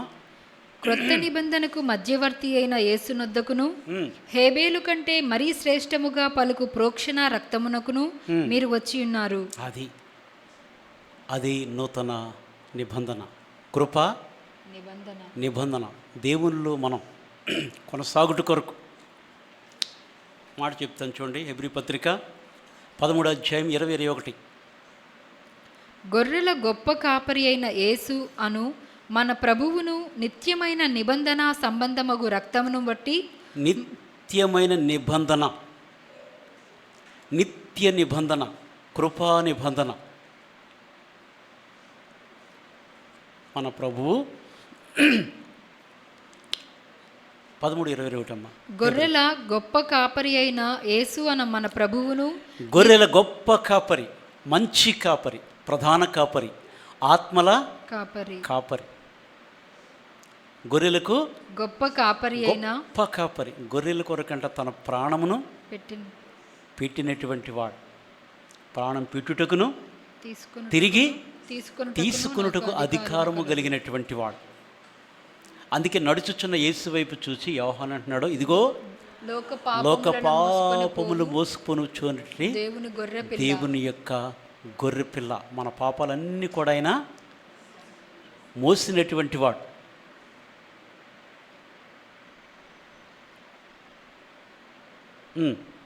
నిత్యమైన నిబంధన సంబంధమగు రక్తమును బట్టి మృతులలో నుండి లేపిన సమాధానకర్తయగు దేవుడు యేసుక్రీస్తు ద్వారా తన దృష్టికి అనుకూలమైన దానిని మనలో జరిగించుచు ప్రతి మంచి విషయంలోనూ తన చిత్త ప్రకారము చేయుటకు మిమ్మను సిద్ధపరచునుగాక. క్రొత్త నిబంధనకు మధ్యవర్తి ఇదంట మనకు కృపా నిబంధన. కృపా నిబంధన ఏంటంటే దేవుడు మనకు ఉచితముగా అనుగ్రహించిన కృప. ఈ కృప నుండి ఎప్పుడు కూడా మనము ఎప్పుడు వైదొలగకూడదు. ఆ కృప నీడలోనే మనం బ్రతకాలి. ఆయన కృప ఉచితమైనటువంటి కృప. దానికి మనం వెల చెల్లించినటువంటి స్తుతి దేవుని మహిమపరచుట ద్వారా, దేవుని వాక్యము ద్వారా.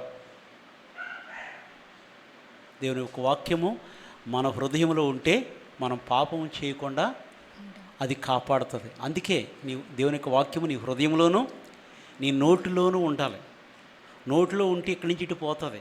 ఎక్కడ ఉండాలంటే అండి, నీ హృదయం ఎప్పుడు కూడా మనస్సాక్షి ఎప్పుడు నేరారోపణ చేయకుండా ఉండాలి. అందుకే దేవుని కంటే నమ్మకంగా మనం ఉండాలంట.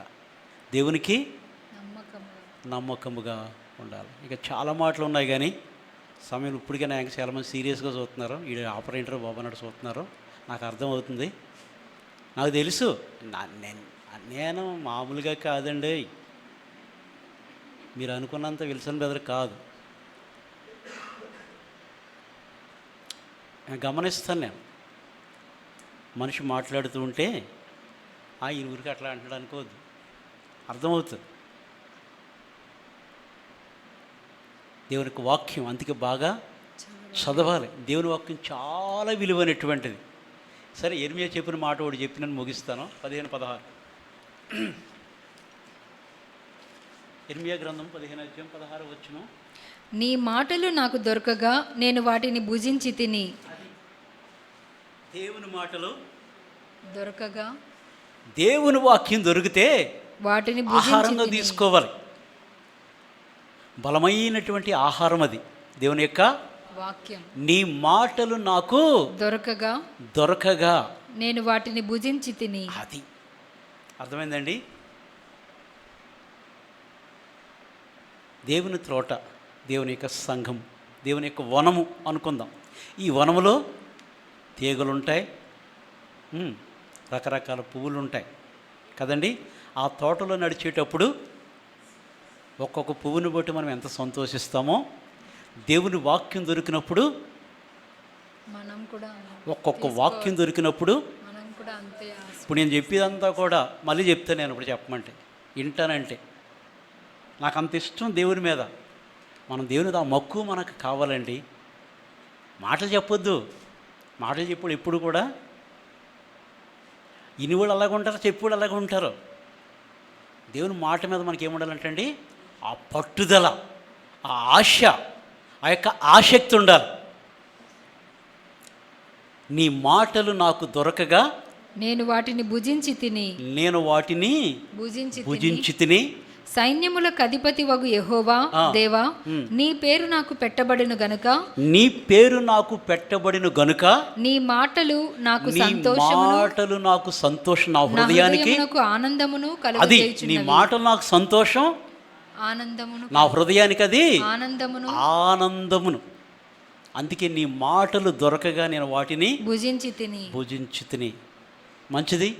వినవాక్యాన్ని జ్ఞాపకం చేసుకుని దేవుడు చేసినటువంటి యొక్క నూతన నిబంధన, కృపా నిబంధన, నిత్య నిబంధన, సత్య ప్రమాణము, మాట తప్పనటువంటి గొప్ప గొప్పది, ఆయన నిబంధన సంపూర్ణమైనటువంటిది, పరిపూర్ణమైనటువంటిది. ఆ నిబంధనను ప్రభు మనకిచ్చాడు.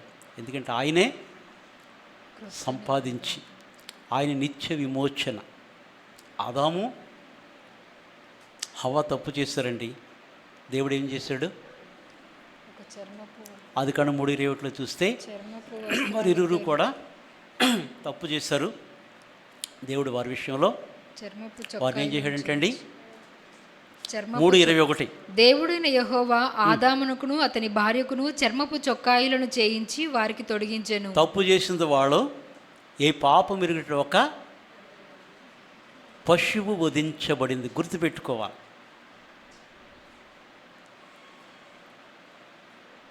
ఇస్సాకు బలి ఇవ్వాలి, ఇస్సాకుని. కానీ ఆ మొరియో కొండ మీద ఇస్సాకుని బలి ఇవ్వాలి. కానీ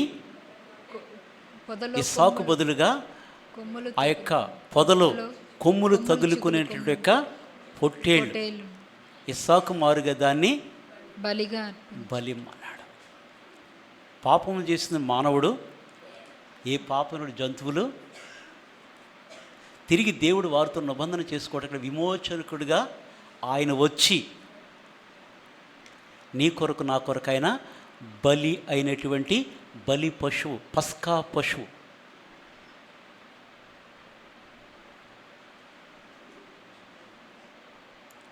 ఇది దేవుడు మనతో చేసినటువంటి యొక్క కృపా నిబంధన. లూకాసు వార్త ప్రభువులు సిద్ధపరచుకుందాం. లూకాసు వార్త 22వ అధ్యాయం 19-20 వచనాలు చదవండి.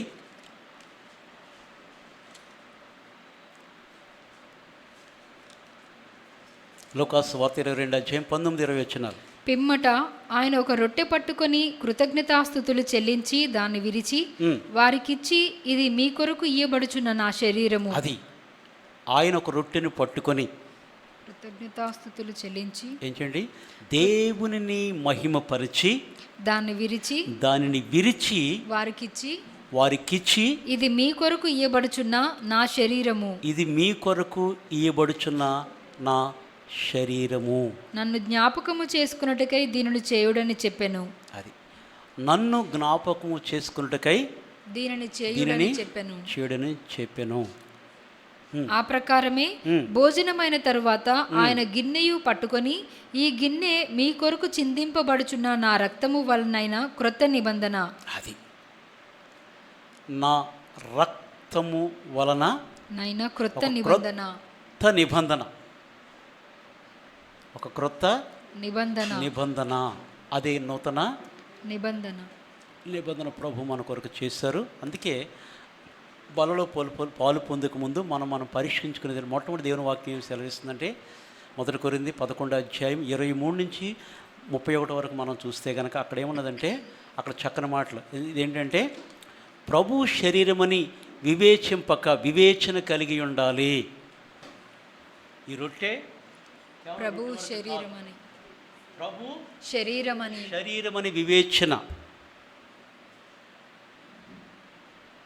వివేచింపక తిని త్రాగువాడు తనకు తానే శిక్షావిధి కలుగు. ఇందువల్ల వీళ్ళు అనేకులు బలహీనులను రోగులను చాలా మంది నిద్రించి ఉన్నారని వాక్యం సెలవిస్తున్నది. కనుక పరీక్షించుకోవాలి. తర్వాత ప్రభు మన కొరకు కార్చినటువంటి నూతన నిబంధన రక్తం, ఆయనతో ఒక నిబంధన, ఆయనతో మనకి నిబంధన కదా. భార్యాభర్తల పెళ్ళిళ్ళలో ఒప్పందాలు చేసుకుంటారు కదా, ఏమని? నేను అన్ని విషయాల్లో తోడుగా ఉంటాను, మరణము మనలను ఎడబాపు వరకు. అయితే ప్రభుతో ఉన్న మనకంట మరణము అయిపోయిన తర్వాత కూడా ఎప్పుడు కలిసి ఆయనతోనే ఉంటాం కదా. అది గొప్ప నిబంధన. మరణం అయిపోయిన తర్వాత ఫ్యామిలీలు ఎట్లా ఉంటుందండి? మీది మాది అంటారు సాధారణంగా, అంతే కదా. ఇంకేం బంధాలు ఉన్నాయిలే, అంతా అయిపోయింది, మీది మాది అనుకుంటారు. లోకరీతిగా లోకంలో ఉన్న సంబంధాలు.